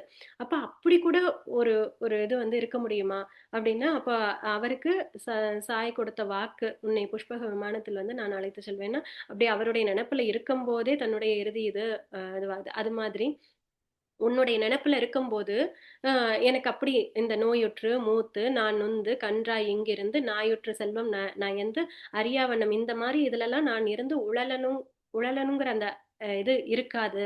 நம்ம முதல்ல அந்த இறைவனடியை சரணடைந்தோமா என்றால், அப்படியே நோயுற்று இதெல்லாம் இருந்தால் கூட அந்த இறைவன் பாதத்துல ஒருவேளை நமக்கு இதெல்லாம் வந்துடுச்சு, அப்ப என்ன பண்ணலாம் அப்படின்னா, அப்படியே இருந்தாலும் அந்த இறைவனின் பாதத்துல நம்மளுடைய சிந்தனையை வைக்கும்போது அது எதுவுமே அந்த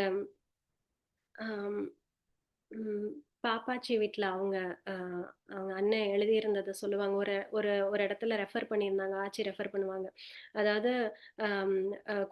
கிணறுல வந்து அந்த குடத்துல தண்ணி எடுக்கும்போது அந்த குடம் வந்து தண்ணிக்குள்ள இருக்கும்போது அதனுடைய சுமையே தெரியாது. அந்த குடத்துலயும் ஃபுல்லா தண்ணி இருக்கும், கிணத்துக்குள்ள இருக்கும், அதனுடைய சுமை தெரியாது.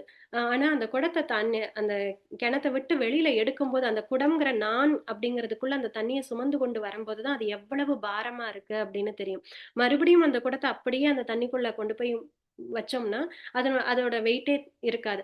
அப்ப அது போலதான் நம்மளுடைய நான்கிற நினைப்புல இந்த பாரங்களை எல்லாம் சுமக்காமல் அந்த நான்கிற நினைப்பை கொண்டு போய் அவர் அந்த அந்த கடலான சமுத்திரமான அவருக்குள்ள கொண்டு போய் அந்த குடத்தை உள்ள வைக்கும் போது அந்த சுமையே நமக்கு தெரியாது, அறியாத வண்ணம். அதை எப்படி அப்படி பண்ண முடியும் அப்படின்னா, யோகிராமையாவோட கதையிலையும் அது வருது. ஒரு ஒரு டிவோட்டிக்கு வந்து ரொம்ப மிகவும் அவங்க மாசமா இருக்காங்க, வயிற்று வலி இருக்குது, அதுக்கப்புறம் ஹர்னியா சர்ஜரி பண்ணணும்னு சொல்றாங்க. இப்படி ஒரு 3 விதமான காம்ப்ளிகேட்டட் திங்ஸ் சொல்றாங்க. அப்புறம் தைராய்டு இருக்கு, சர்ஜரி பண்ணவும் முடியாது. இந்த மாதிரி பண்ணவும் முடியாது, ஆனா பண்ணாம அவங்களோட அவங்கள காப்பாற்றவும் முடியாது. அந்த மாதிரி ஒரு நிலையில அவங்க போறாங்க. அப்படி போகும் வயிற்று வலியும் தாங்க முடியாமல் இருக்கு. அந்த வயிற்று வலி ஒரு க்ஷண நேரம் கூட அது வந்து பொறுக்க முடியாத அளவு இருக்கு. அப்படி இருக்கும்போது போய் பார்க்க போறாங்க. பார்க்க போகும்போது, அ அப்ப இந்த மாதிரி என்னன்னு கேட்கும்போது இந்த மாரிலாம் சொல்றாங்க. சொல்லும்போது, அப்ப நான் நமக்கும் இந்த உடம்புக்கும் என்ன சம்மந்தம்? இந்த உடம்புக்கு வரக்கூடிய வியாதிக்கும் நமக்கும் என்ன சம்மந்தம்னு அந்த மாதிரி ஏதோ யோகிராமையா அது சொல்றாங்க. சொல்லும்போது இவங்க சொல்றாங்க, "அம் பகவான் எனக்கு வந்து இதெல்லாம் கேட்கிற நிலைமையிலே நான் இப்ப இல்ல. என்னோட வலி வந்து தாங்கவே முடியல. எனக்கு இப்ப நான் இல்ல, இது உடம்பு இல்லன்னு எதுவுமே என் மனசு கேட்க மாட்டேங்குது. இப்ப எதுவுமே நான் கேட்கிற நிலைமையில இல்ல." அப்படின்னு சொல்லும்போது, ரொம்ப honest. We have to be very honest with our thoughts and with God. அப்படி அவ்வளவுதான். என்னால இப்ப உன்னை கும்பிட முடியல. ஆனா நான் ஏதோ நாமத்தை சொல்றேன், நீ இதை எடுத்துக்க அப்படின்னு. நான் உன்னை ஆனா நம்ம ஒழுங்கா பண்ணாம நான் உனக்கு இப்படி எல்லாம் கும்பிட்டேனேன்னு சொல்றதை தான் அவர் எடுத்துக்க மாட்டாரு. அப்ப இவங்க ரொம்ப ஹானஸ்டா அதை சொல்றாங்க. சொன்ன உடனே அப்ப நீயே போய் கடையில போய் மல்லிகைப்பூ வாங்கிட்டு வா அப்படின்னு சொல்றாரு. அப்ப சரின்னு இவங்க அந்த வலியோடயே போய் மல்லிகைப்பூ வாங்கிட்டு வராங்க. ஒரு சரம் வாங்கிட்டு வராங்க. வாங்கிட்டு வந்து சாயப்பா கையில கொடுக்கும்போது, அந்த அந்த பூவ எடுத்து இப்படி உதர்றார். உதரும்போது அந்த பூல 3 முடிச்சு இருக்கு. 3 இடத்துல சிக்கல் இருக்கு. அப்போ அந்த பிளேடையும் இவங்கள வந்து பூவையும் பிளேடையும் வாங்கிட்டு வர சொல்றார். அப்ப அந்த பிளேட வச்சு அந்த 3 சிக்கலையும் பிளேடாட நறுக்குறார். நறுக்கி அந்த ஒவ்வொரு முடிச்சையும் தூக்கி தன் தலைமையில வைக்கிறார். வச்சுட்டு அந்த 3 சிக்கலையும் எடுத்து தன் தலையில வச்சுக்கிட்டதுக்கு அப்புறம் மிச்சம் இருக்க பூவ வந்து இந்த அம்மாவினுடைய நீ தலையில வச்சுக்கோ அப்படின்னு சொல்றாரு. அதை வாங்கி தலையில வச்சுக்கிறாங்க. இவ்வளவுதான் நடந்தது. அப்புறம் கொஞ்ச நேரம் நாம சொல்றாங்க. அப்புறம் நீ போயிட்டு வா அப்படின்னு சொல்லிடுறாங்க. நான் சரியாகும் சரியாகல எதுவுமே சொல்லல. நீ போயிட்டு வான்னு சொல்லிடுறாரு. இவங்களும் கிளம்பி வந்துடுறாங்க. அதுக்கப்புறம் அந்த வலியும் குறைஞ்சது. பெரிய சர்ஜரியே பண்ணலையா. அவங்க சொல்றாங்க சர்ஜரியே பண்ணல. இந்த சர்ஜரி பண்ணா இதுக்கு இதுக்கு ஒத்து வரும், இதுக்கு ஒத்து வராது, இத பண்ண முடியாது, அப்படி பண்ண முடியாதுன்னுலாம் சொன்னதெல்லாம் எங்க போச்சுன்னே தெரியல. அந்த குழந்தையும் ரொம்ப அழகாக பிறந்து, அந்த குழந்தைக்கு இப்ப 40 வயசு. இவங்க பேசுறவங்க 2 பேருக்கும் 70 வயசு. இப்போ இப்ப சொல்றாங்க அவங்களோட எக்ஸ்பீரியன்ஸ ஷேர் பண்றாங்க. அதுபோல அவர் இருக்காரு நம்மள பாத்துக்கிறதுக்கு. எப்பேர்ப்பட்ட விஷயம் வந்தாலும் அவர் இருக்காரு நம்மள பாத்துக்கிறதுக்குங்கும்போது, நம்ம வேற எதுக்காவது கவலைப்படுவோமா என்ன? என்ன வந்தாலும் பார்க்கலாங்கிறது ஒரு தைரியம் இருக்கும் இல்லையா? அததான் இங்க இந்த பாடலுக்கு அதுதான் அர்த்தமாக எனக்கு தோணுது. நோயுற்று மூத்து நான் நொந்தர் கன்றாய் இங்கிருந்து நாயுற்ற செல்வம் நயந்து அறியா வண்ணம் எல்லாம் தாயுற்று வந்து தாய் போல வந்து என்னை ஆட்கொண்ட தன் கருணை தேயுற்ற செல்வர்க்கே அவர்க்கே அந்த பாதத்துக்கே சென்றோதாய் கோத்தும்பி அப்படின்னு. அழகு. நோயுற்று மூத்து நான் நொந்து கன்றாய் இங்கிருந்து நாயுற்ற செல்வம் நயந்தறியா வண்ணமெல்லாம் தாயுற்று வந்து என்னை ஆண்டு கொண்ட தன் கருணை தேயுற்ற செல்வர்க்கே சென்றூதாய் கோத்தும்பி தேயுற்ற செல்வர்க்கே சென்றூதாய் கோத்தும்பி. சிவா திருச்சிற்றம்பலம். சிவா திருச்சிற்றம்பலம். பிரார்த்தனை முருகப்பன் அவர். திருச்சிற்றம்பலம்.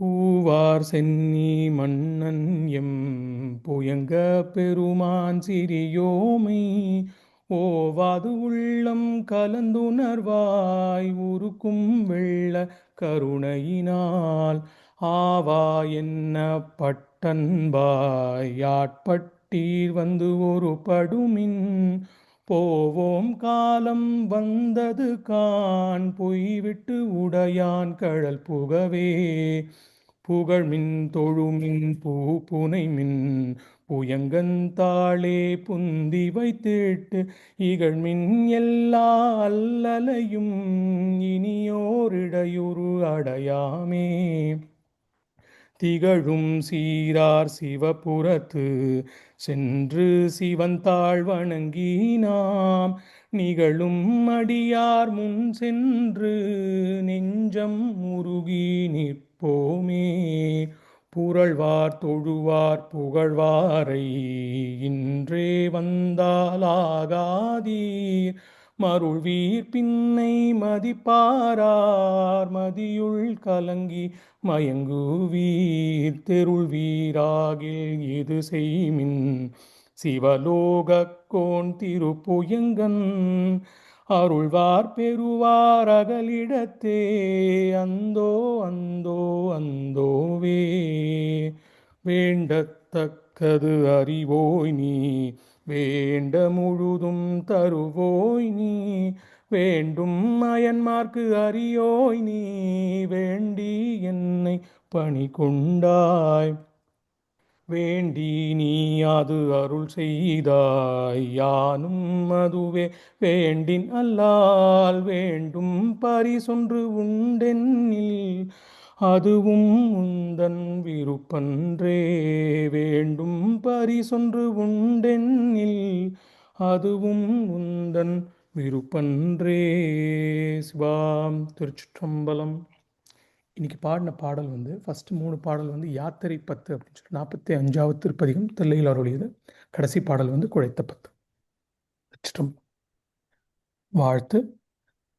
வையம் நீருக மாமழை மன்னுக மெய் விரும்பிய அன்பர் விளங்குக சைவ நன்னெறி தான் தலைத்து ஓங்குக தெய்வவெண் திருநீர் சிறக்கவே எல்லா வளத்தோடும் என்றும் நலம் பெறவே வல்லாய் திருமகளே வந்திடுக சொல்லாலே பாடிப் பரவுகிறோம் பால் போலே எங்கள் மணில் கூடி வருவாய் குழைந்து வான்முகில் வழாது பெய்க மலிவலம் சுரக்க மன்னன் கோன்முறை அரசு செய்க குறைவிலாது உயிர்கள் வாழ்க நான்மறை அறங்கள் ஓங்க நற்றவம் வேள்வி மல்க மேன்மைகொள் செய்வநீதி விளங்குக உலகமெல்லாம் பூதலும் மாதும் வாழ்க பொன்மழை பொழிந்து வாழ்க வேத ஆகமமும் வாழ்க வேந்தர் செங்கோலும் வாழ்க தீதில் ஐந்தெழுத்து நீரும் சிவனடியாரும் வாழ்க வாதவூர் இறை புராணம் படித்தவர் கேட்டோர் வாழ்க.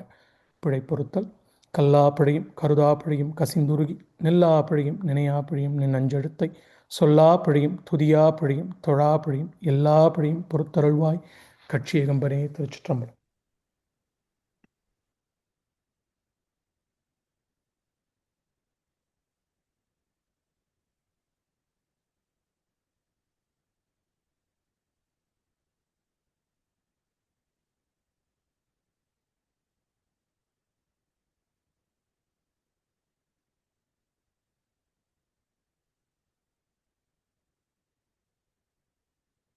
ஓம் ஸ்ரீ குருபியோ நமः. தேங்க்யூ.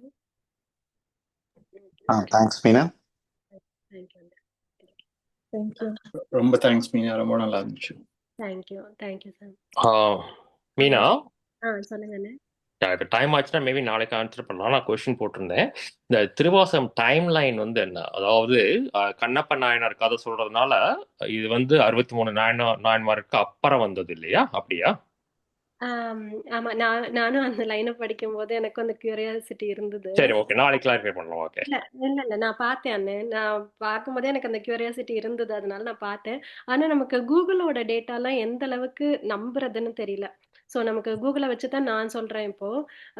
கண்ணப்ப நாயனாரோடது வந்து 2nd 3rd செஞ்சுரின்னு போட்டிருக்காங்க. ஓகே. வந்து திருவாசகத்துல வேற எந்த நாயன்மாரை பத்தி ரெஃபரன்ஸ் வருதுன்னு பார்க்கும்போது சிறு தொண்டர் நாயனார் வருது. அதுக்கப்புறம் வந்து ஒரு அரசரை பத்தி ஒருத்தவங்க சொல்றாங்க. அந்த அவரோடதெல்லாம் வந்து 6, 7, 8 வரைக்கும் உள்ளவங்களோட ரெஃபரன்ஸ் வருது அப்படின்னு போட்டிருக்காங்க. ஒரு அரசரை பத்தின ஒரு ரெஃபரன்ஸ் வருது அப்படின்ட்டு.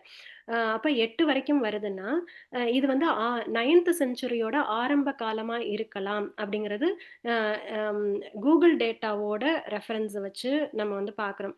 ஆனா எப்படி வேணாலும் இது மாறி இருக்கலாம். கூகுளை நம்ம 100% ஒத்துக்க முடியாது. ஆனா ஒருவேளை இது 9th செஞ்சுரியோட ஸ்டார்டிங்ல வந்திருந்தா திருப்பாவை வந்து 8th செஞ்சுரியோட ஸ்டார்டிங்ல கிடைச்சது அப்படின்னு சொல்றாங்க. அப்படின்னா திருப்பாவை முன்னாடி இருக்கணும், இது அப்புறம் இருக்கணும். ஆனா நம்மளுடைய பெரியோர்கள்லாம் திருவாசகம் ரொம்ப முன்னாடி வந்தது அப்படின்னு சொல்றதுனால மேபி நம்ம எந்த அளவுக்கு கூகுள் டேட்டா நம்புறதுன்னு தெரியல. ஆனா பெரிய புராணத்துல நாயன்மார்களை பத்தி பேசும்போது மாணிக்கவாசகர் பேசல. இல்ல அந்த பெரிய புராணத்துல இருக்கிறதுல சிறு தொண்டரை பத்தி சொல்றாங்க. அதுக்கப்புறம் கண்ணப்ப நாயனார் பத்தி சொல்றாங்க. அதுக்கப்புறம் இன்னொரு நாயன்மார், இந்த 3 நாயன்மார் பார்த்தேன். 3 நாயன்மாரை பத்தி திருவாசகத்துல மாணிக்கவாசகர் பேசுறார். ஸோ அதனால அவர்களோட செஞ்சுரிலாம் பார்த்தா கண்ணப்ப நாயனார் ரொம்ப முன்னாடி வந்துறாரு. 2nd 3rd வந்துடுறாரு. ஆனா இவர்கள் சிறு தொண்டர் இவர்கள்லாம் வந்து ஒரு 6, 7 கிட்ட தான் வர்றாங்க. அப்புறம் ஒரு ராஜாவை பத்தி பேசுற அந்த ராஜாவினுடைய ஸ்டோரி வந்து 8வது செஞ்சுரியில வருதுன்னு சொல்றாங்க. ஸோ அப்படியெல்லாம் பார்க்கும்போது அடுத்ததா வருது. யாரோ முருகப்பன் சொல்லுங்க. முருகப்பன். எனக்கு கேள்வி இருக்கு. பட் ஆனால் நீங்கள் கம்ப்ளீட் பண்ணுங்க. நான் கேள்வி இதுதான். ஸோ இதை வச்சு தான் 9th செஞ்சுரி ஸ்டார்டிங்ல திருவாசகம் இருந்திருக்கலாம் அப்படின்னு அப்படிங்கிறது என்னுடைய இது. Okay, thanks. தேங்க்யூ அண்ணே. சொல்லுங்க முருகன்.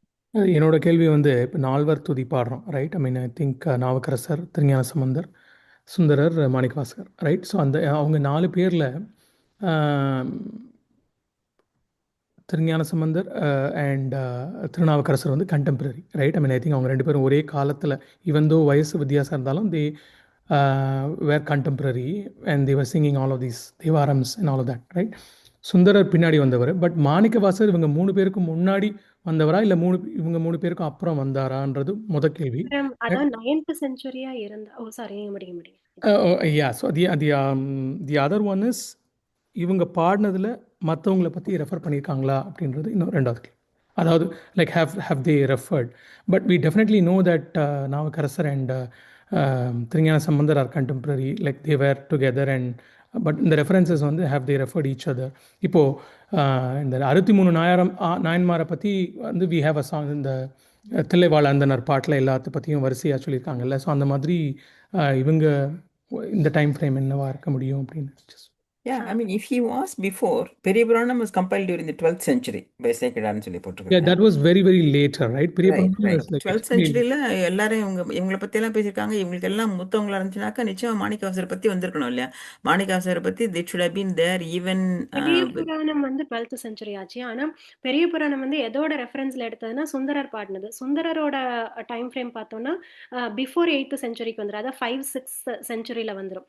அப்போ அதாவது நம்ம கிட்ட இப்ப இருக்க டேட்டாவை வச்சு அனலைஸ் பண்ணோம்னா யாரு திருஞான சம்பந்தர், நாவுக்கரசர் அவங்கெல்லாம் வந்து 5-6th செஞ்சுரியில வந்துடுறாங்க. அப்படி வரும்போது மாணிக்கவாசகர் 9th செஞ்சுரியா இருந்தா அவர் அதனாலதான் சுந்தரர் வந்து அவரை பத்தி பாடியிருக்க மாட்டாங்க அப்படிங்கிறது அசம்ஷன். இன்னொன்னு தில்லைவாழ் அந்தனர்னு சொல்லும் போதே அதுலயே மாணிக்கவாசகர் வந்துறாங்க அப்படிங்கிற ஒரு தியரியும் இருக்கு. அதுதான் அது அது அப்புறம் இது தில்லைவாழ் அந்தனர் இருக்குது. இப்ப நம்ம முதல்ல நால்வர் துதி சொல்றப்ப 4 பேர் வந்துருது இல்ல? அதுலயும் திருநாவுக்கரசர் நம்ம சொல்றது தானே. நால்வர் துதி வந்து யாரு நமக்கு பின்னாடி எழுதுனதுதான். அதுக்கப்புறம் திருநாவுக்கரசர் மாணிக்கவாசகருக்கு அப்புறமா நம்ம எழுதுனதுதான். ஏன்னா அதுல போட்டிருப்போமே உமாபதி சிவாச்சாரியரா யாரு, அதுக்கப்புறம் வந்தவங்க நமக்கு கொடுத்ததுதான் அது. சோ சேக்கிழாரே அதுக்கு 12th செஞ்சுரியில தான் இந்த பாட்டை வச்சு ரெஃபரன்ஸா வச்சு பண்றாரு. ஆனா இந்த பாடல் வந்தது என்னமோ 6வது செஞ்சுரியில, இல்ல 5-6 எனக்கு சரியா தெரியல, பட் அந்த செஞ்சுரியிலே வந்துடுது. அப்போ மாணிக்கவாசகர் இந்த தொண்டர்கள்ல ஒரு 3 தொண்டரை, கண்ணப்ப நாயனார், சிறு தொண்ட நாயனார், இன்னொரு நாயன்மார் 3 பேரையும் வந்து ரெஃபர் பண்றார். அப்ப அதுக்கு முன்ன அதோட எது வந்து இவரோட இதை வந்து சொல்லுதுன்னா, அந்த அரசரை ஒருத்தர் வந்து ஒரு கதை ஒண்ணு, அந்த அரசரோட கதையை வந்து நம்ம மாணிக்கவாசகர் வந்து ரெஃபர் பண்றதுனால அந்த அரசரோட டைம் லைன் பார்த்தோம்னா 8th கிட்ட வந்துருது, 8th செஞ்சுரி கிட்ட வந்துருது. அதனால இவர் வந்து 9th செஞ்சுரியோட ஸ்டார்டிங்ல. கூகுள் நீங்க சொன்ன மாதிரி கூகுள்ல 9th செஞ்சுரி தான். இதெல்லாம் கூகுள் டேட்டா தான். சோ நான் எப்பவுமே இப்ப அண்ணன் சொன்ன மாதிரி இந்த கண்ணப்ப நாயனா நீங்க ரெஃபர் பண்ண உடனே அப்ப யாரெல்லாம் நாயன்மார், இவங்க யாரெல்லாம் ரெஃபர் பண்ணிருக்காங்க அப்படிங்கறதெல்லாம் தான் நானும் போய் சர்ச் பண்ணி பார்த்தேன். சோ அப்படியே கூகுள் டேட்டா வச்சுதான் இப்ப சொல்றோம். பட் தெரியல, கன்ஃபார்மா இதுதான் உண்மைன்னு சொல்ல முடியல. ஆனா இதுதான் நம்ம கிட்ட இருக்க டேட்டா வச்சு நம்ம தெரிஞ்சுக்கிறது இவ்வளவுதான். இன்னொரு follow up question Meena. So இப்போது ஆழ்வார்களில் பார்த்தா 12 ஆழ்வார்கள் இருக்காங்க, right? I mean I think அவங்களோட கான்ட்ரிபியூஷன் எல்லாம் பார்த்தோம்னா வந்து அவங்க பாடின பாடல்கள் தான் திவ்ய பிரபந்தம் அப்படின்னு சொல்லிட்டு 4000 திவ்ய பிரபந்தம் ஒரு ஆழ்வார் என்னென்ன கான்ட்ரிபியூட் பண்ணியிருக்காங்க அப்படின்னு.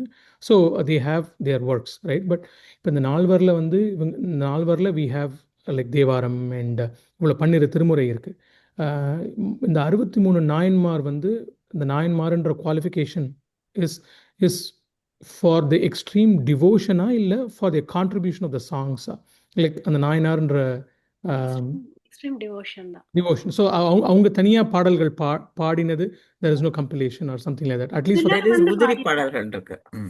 சிலர் பாடி இருக்காங்க. அதாவது அந்த பாடல் அந்த ஸ்கில் இருக்கவங்களோட பாடல்கள் இருக்கு. எல்லாரும் கான்ட்ரிபியூட் பண்ணவங்க இல்ல.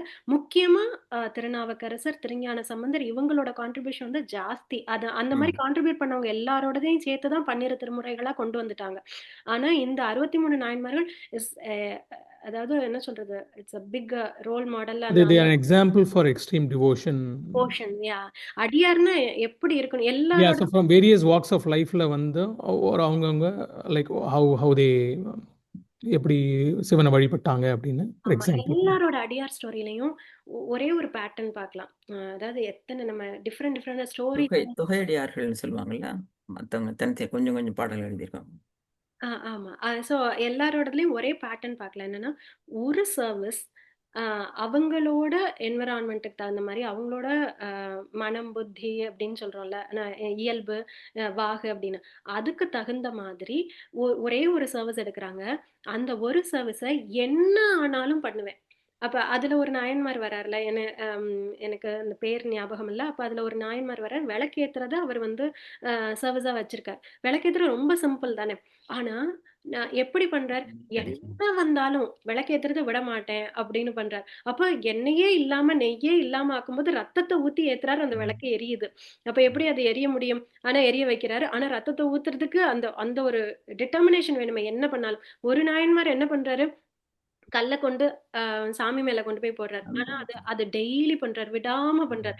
அந்த கல்லை எடுத்து அடிக்கிறது, நீ என்னை அடிக்கிறேன்னு சாமி சொல்லல, அதையும் அவர் பூஜையா ஏத்துக்கிறார். ஏன்னா அவருக்கு தெரிஞ்சது அதுதான், அவருக்கு அதுதான் அவருடைய வாகு. நம்ம சாய்பா சொன்னார்ல, எப்படி அமைக்கி தேய்ச்சி இது பண்ணாலும் அவருடைய பக்தி அது. அது அவருக்கு எந்த வாகுல பண்ண முடியுதோ அந்த வாகுல பண்றாரு. அப்ப கல்லை வச்சு அடிச்சாலும் அதையும் பக்தியா எடுத்துட்டு அவர் எப்ப வந்து இது பண்ணுவார் அப்படின்னு வெயிட் பண்ணிட்டு இருப்பாராம் சிவபெருமான். ஆனா என்ன ஒன்னே ஒண்ணு என்னன்னா டிட்டர்மினேஷன். எந்த நேரத்திலையும் எந்த இடத்துலையும் எப்படி எனக்கு என்ன ஆனாலும் பரவாயில்ல, நான் இதை செஞ்சே தீருவேன். ஒரு பூ கொண்டு போய் வைக்கிறதா இருந்தாலும், என்ன சூழ்நிலையா இருந்தாலும், இப்ப காலையில எந்திரிச்சு நான் பூ வைக்கிறேன்னா, இன்னைக்கு கொஞ்சம் லேட் ஆயிடுச்சு, இன்னைக்கு நான் ஆஃபீஸ் போனேன் மறந்துட்டேன், இன்னைக்கு வெளியில போனேன், வெக்கேஷன் போனேன் மறந்துட்டேன், எந்த எக்ஸ்கியூஸும் கிடையாது. என்ன ஆனாலும் நான் அந்த பூ வைக்கிறதுங்கிறத பண்ணித்தான் ஆவேன் அப்படிங்கறத அதையே அவர் ஒரு சர்வீஸா எடுத்துக்கிறாரு. அந்த நாயன்மார்களுக்கு அவங்கவுங்க எப்படி எப்படி எடுத்துக்கிட்டாங்களோ, ரொம்ப ஹார்டா போறவங்களுக்கு இப்போ நிறைய சமயங்கள்ல பசிலாவே நிறைய விஷயங்கள் வரும். நான் நினைப்பேன், நான் ரொம்ப எனக்கு இப்படியெல்லாம் பசிலா கொடுத்தா எப்படி வந்து இதை வந்து சால்வ் பண்றது, நேரடியா எதை சொல்றதுனாலும் நேரடியா சொன்னாதானே புரிஞ்சுக்க முடியும் அப்படின்னு நினைப்பேன். ஆனா நான் என்னை எப்படிதான் நினைச்சுக்கிட்டு அப்படின்னு நான் நினைப்பேன். ஆனா அப்புறம் தான் ரியலைஸ் பண்ணேன், நேரடியா ஏதாவது ஒண்ணு சொன்னா அது உள்ள போக மாட்டேங்குது. அப்புறம் தான் நான் அதை ரியலைஸே பண்றேன். நேரடியா அப்படியே அப்பட்டமா ஒரு விஷயத்த சொல்லிட்டா அதனுடைய ருசி எனக்கு தெரியல, அது மேல ஒரு கியூரியாசிட்டி இல்ல, அது பார்க்கணும்னு தோணல. ஆனா ஒரு பசிலா உன்னை கொண்டாந்து வச்சா, ஓ இது என்னது அதை பத்தி தேடணும். அப்போ கொஞ்ச நேரம் அதை பத்தி ஞாபகம் போகுது. அப்ப நம்மளுடைய சுபாவம் அப்படிங்கிறது குருவுக்கு தான் தெரியும். அப்போ அதனாலதான் எல்லாமே பசிலாவே வருது. அப்புறம் தான் நான் நினைச்சேன், ஒருவேளை அதனாலதான் எல்லாம் பசிலாவே வருது, so that we will try to solve it அப்படின்ட்டு. ஸோ இது ரத்தம் இது பண்ணது கலிய நாயனார், கல்லறிந்த நாயனார், சாக்கிய நாயனார். தேங்க்யூ ஆச்சி. யாரும் நான் கண்ணப்ப நாயனார் பத்தி ஒண்ணு சொல்லணும். கண்ணப்ப நாயனார் தான் நாயன்மார்கள்லயே ஃபர்ஸ்ட் பிறந்தவர். அவர் வந்து எந்த பாடல்களும் எழுதல, ஆனா அவரோடது வந்து பியோர் டிவோஷன் மட்டும்தான். ஸோ கண்ணப்ப நாயனார் அந்த அண்ட் அவங்க ஒவ்வொருத்தவங்களும் அவங்க சர்வீஸ் பண்ணும்போது தே வேரண்ட் அப்ரூவ்ட் அஸ் நாயன்மார்ஸ். அந்த பெரிய புராணம் எழுதும் போதுதான் அந்த 63 நாயன்மார்கள்னு அவங்க தொகுக்கப்பட்டாங்க. அவங்க இப்ப கண்ணப்ப நாயனார் அவர் இருந்த காலத்துல அவர் நாயன்மார்கள்னு யாரும் சொன்னதில்லை.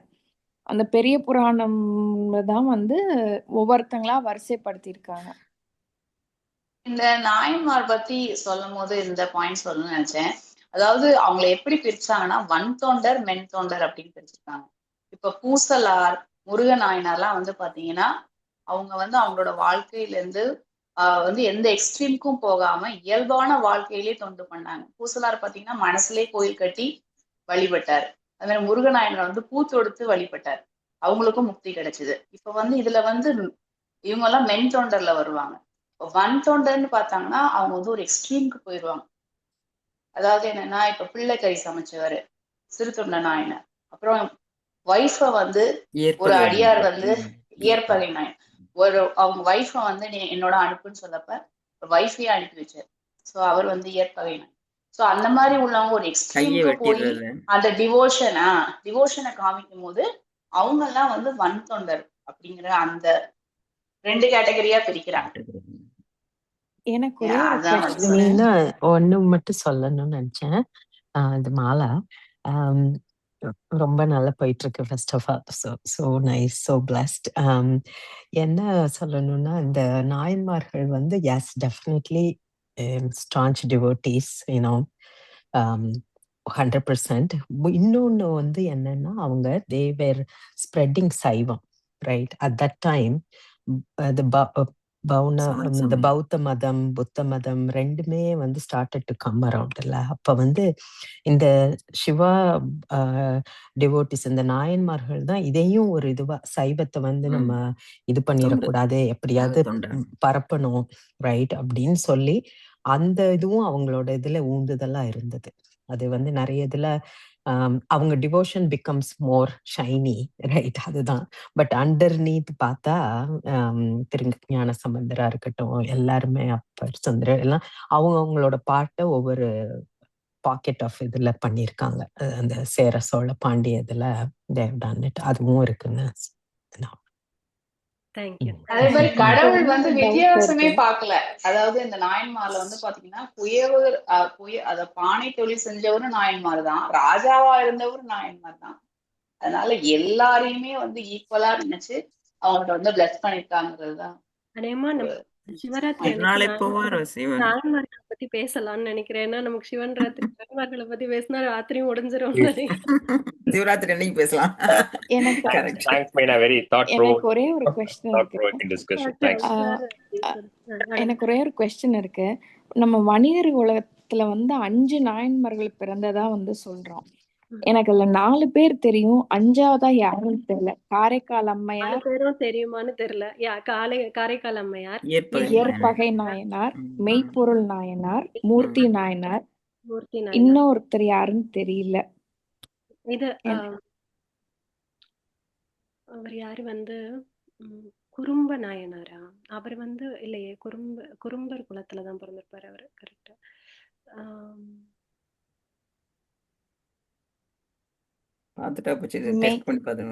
மெய்ப்பொருள் நாயனார் வந்து அமர்நீதி நாயனார். ஓகே, அமர்நீதி நாயனார் ஒரு வணிகர். ஓகே.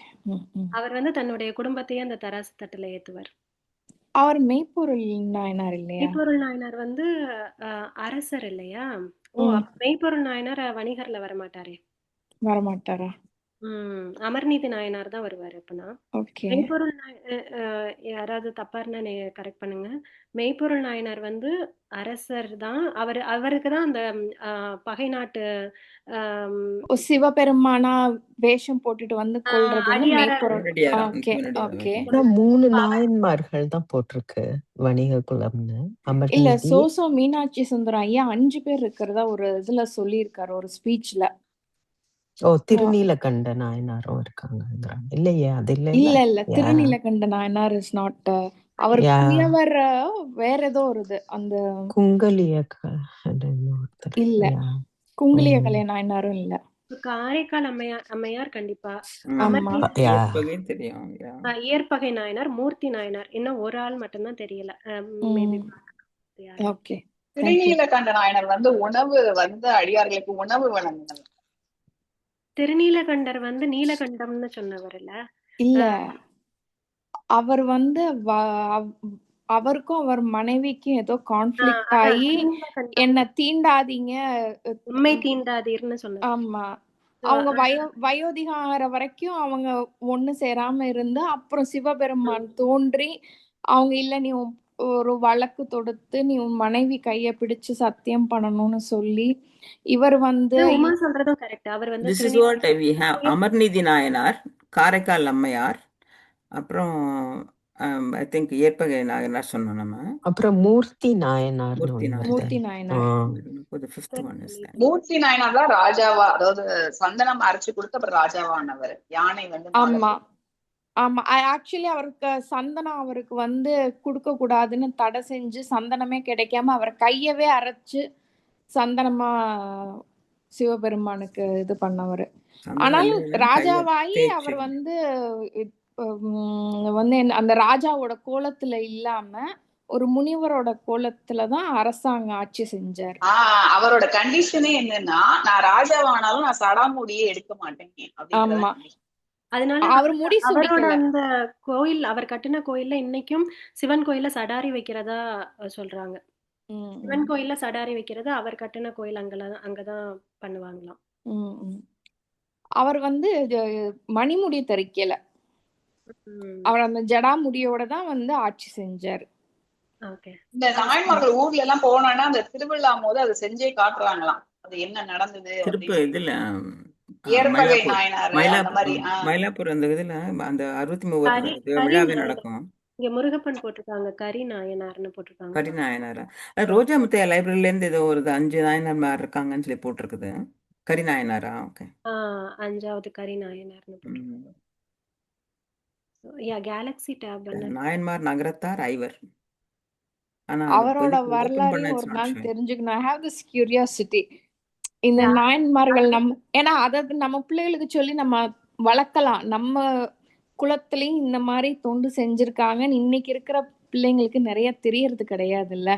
நம்ம இருந்தப்பெல்லாம் we had some movies like this. Karaikal அம்மையாரை பத்தி எல்லாம் மூவி இருந்தது, திருநீலகண்டரன் பத்தி எல்லாம் மூவி இருந்தது, திருஞான சம்பந்தம் திருநாவுக்கரசர் எல்லாம் தொண்டு பண்ணதா ஒரு மூவியே இருக்கு. சிவாஜி கணேசன் எல்லாம் நடிச்சிருப்பார்.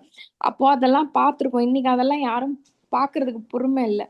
ஸோ இத வந்து ஒரு I want to have as a request. இத வந்து யாராவது தொகுத்து நம்ம குலத்திலையும் வணிகர் குலத்திலையும் ஒரு கேஸ்டுக்காக நான் சொல்ல வரல, இத நம்ம ஒரு தொண்டா காலங்காலமா பண்ணிக்கிட்டு இருக்கோம். நம்மளுக்கு அடுத்து வர பண்ணாங்க ராஜனண்ணன் கிளாஸ்ல. அவங்களையும் சொன்னாங்க. NSMல வந்து கிட்ஸுக்கு வந்து ஸ்டோரிஸா வந்து சொன்னாங்க வெக்கேஷன் போது. என் பொண்ணு அடுத்த தலைமுறைக்கு நம்ம அதை கொண்டு போகணும்.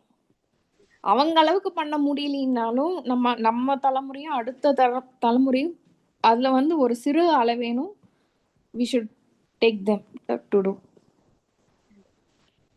Good idea, but I don't know how practical it is.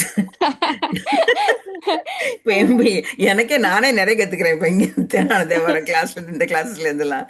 My kids, they have no clue, and they are all mature now, married, everything. Grandkids, I mean, you cannot forget about it. We can definitely tell what is this thing. They are very, very proud and this thing to be Chettiars and all those things. But என்னோட சின்ன ரொம்ப பையனுக்கு நான் சொல்லியிருக்கேன். High ஸ்கூலுக்கு மேல எல்லாம் உட்கார வைக்க முடியுமா? முடியாது.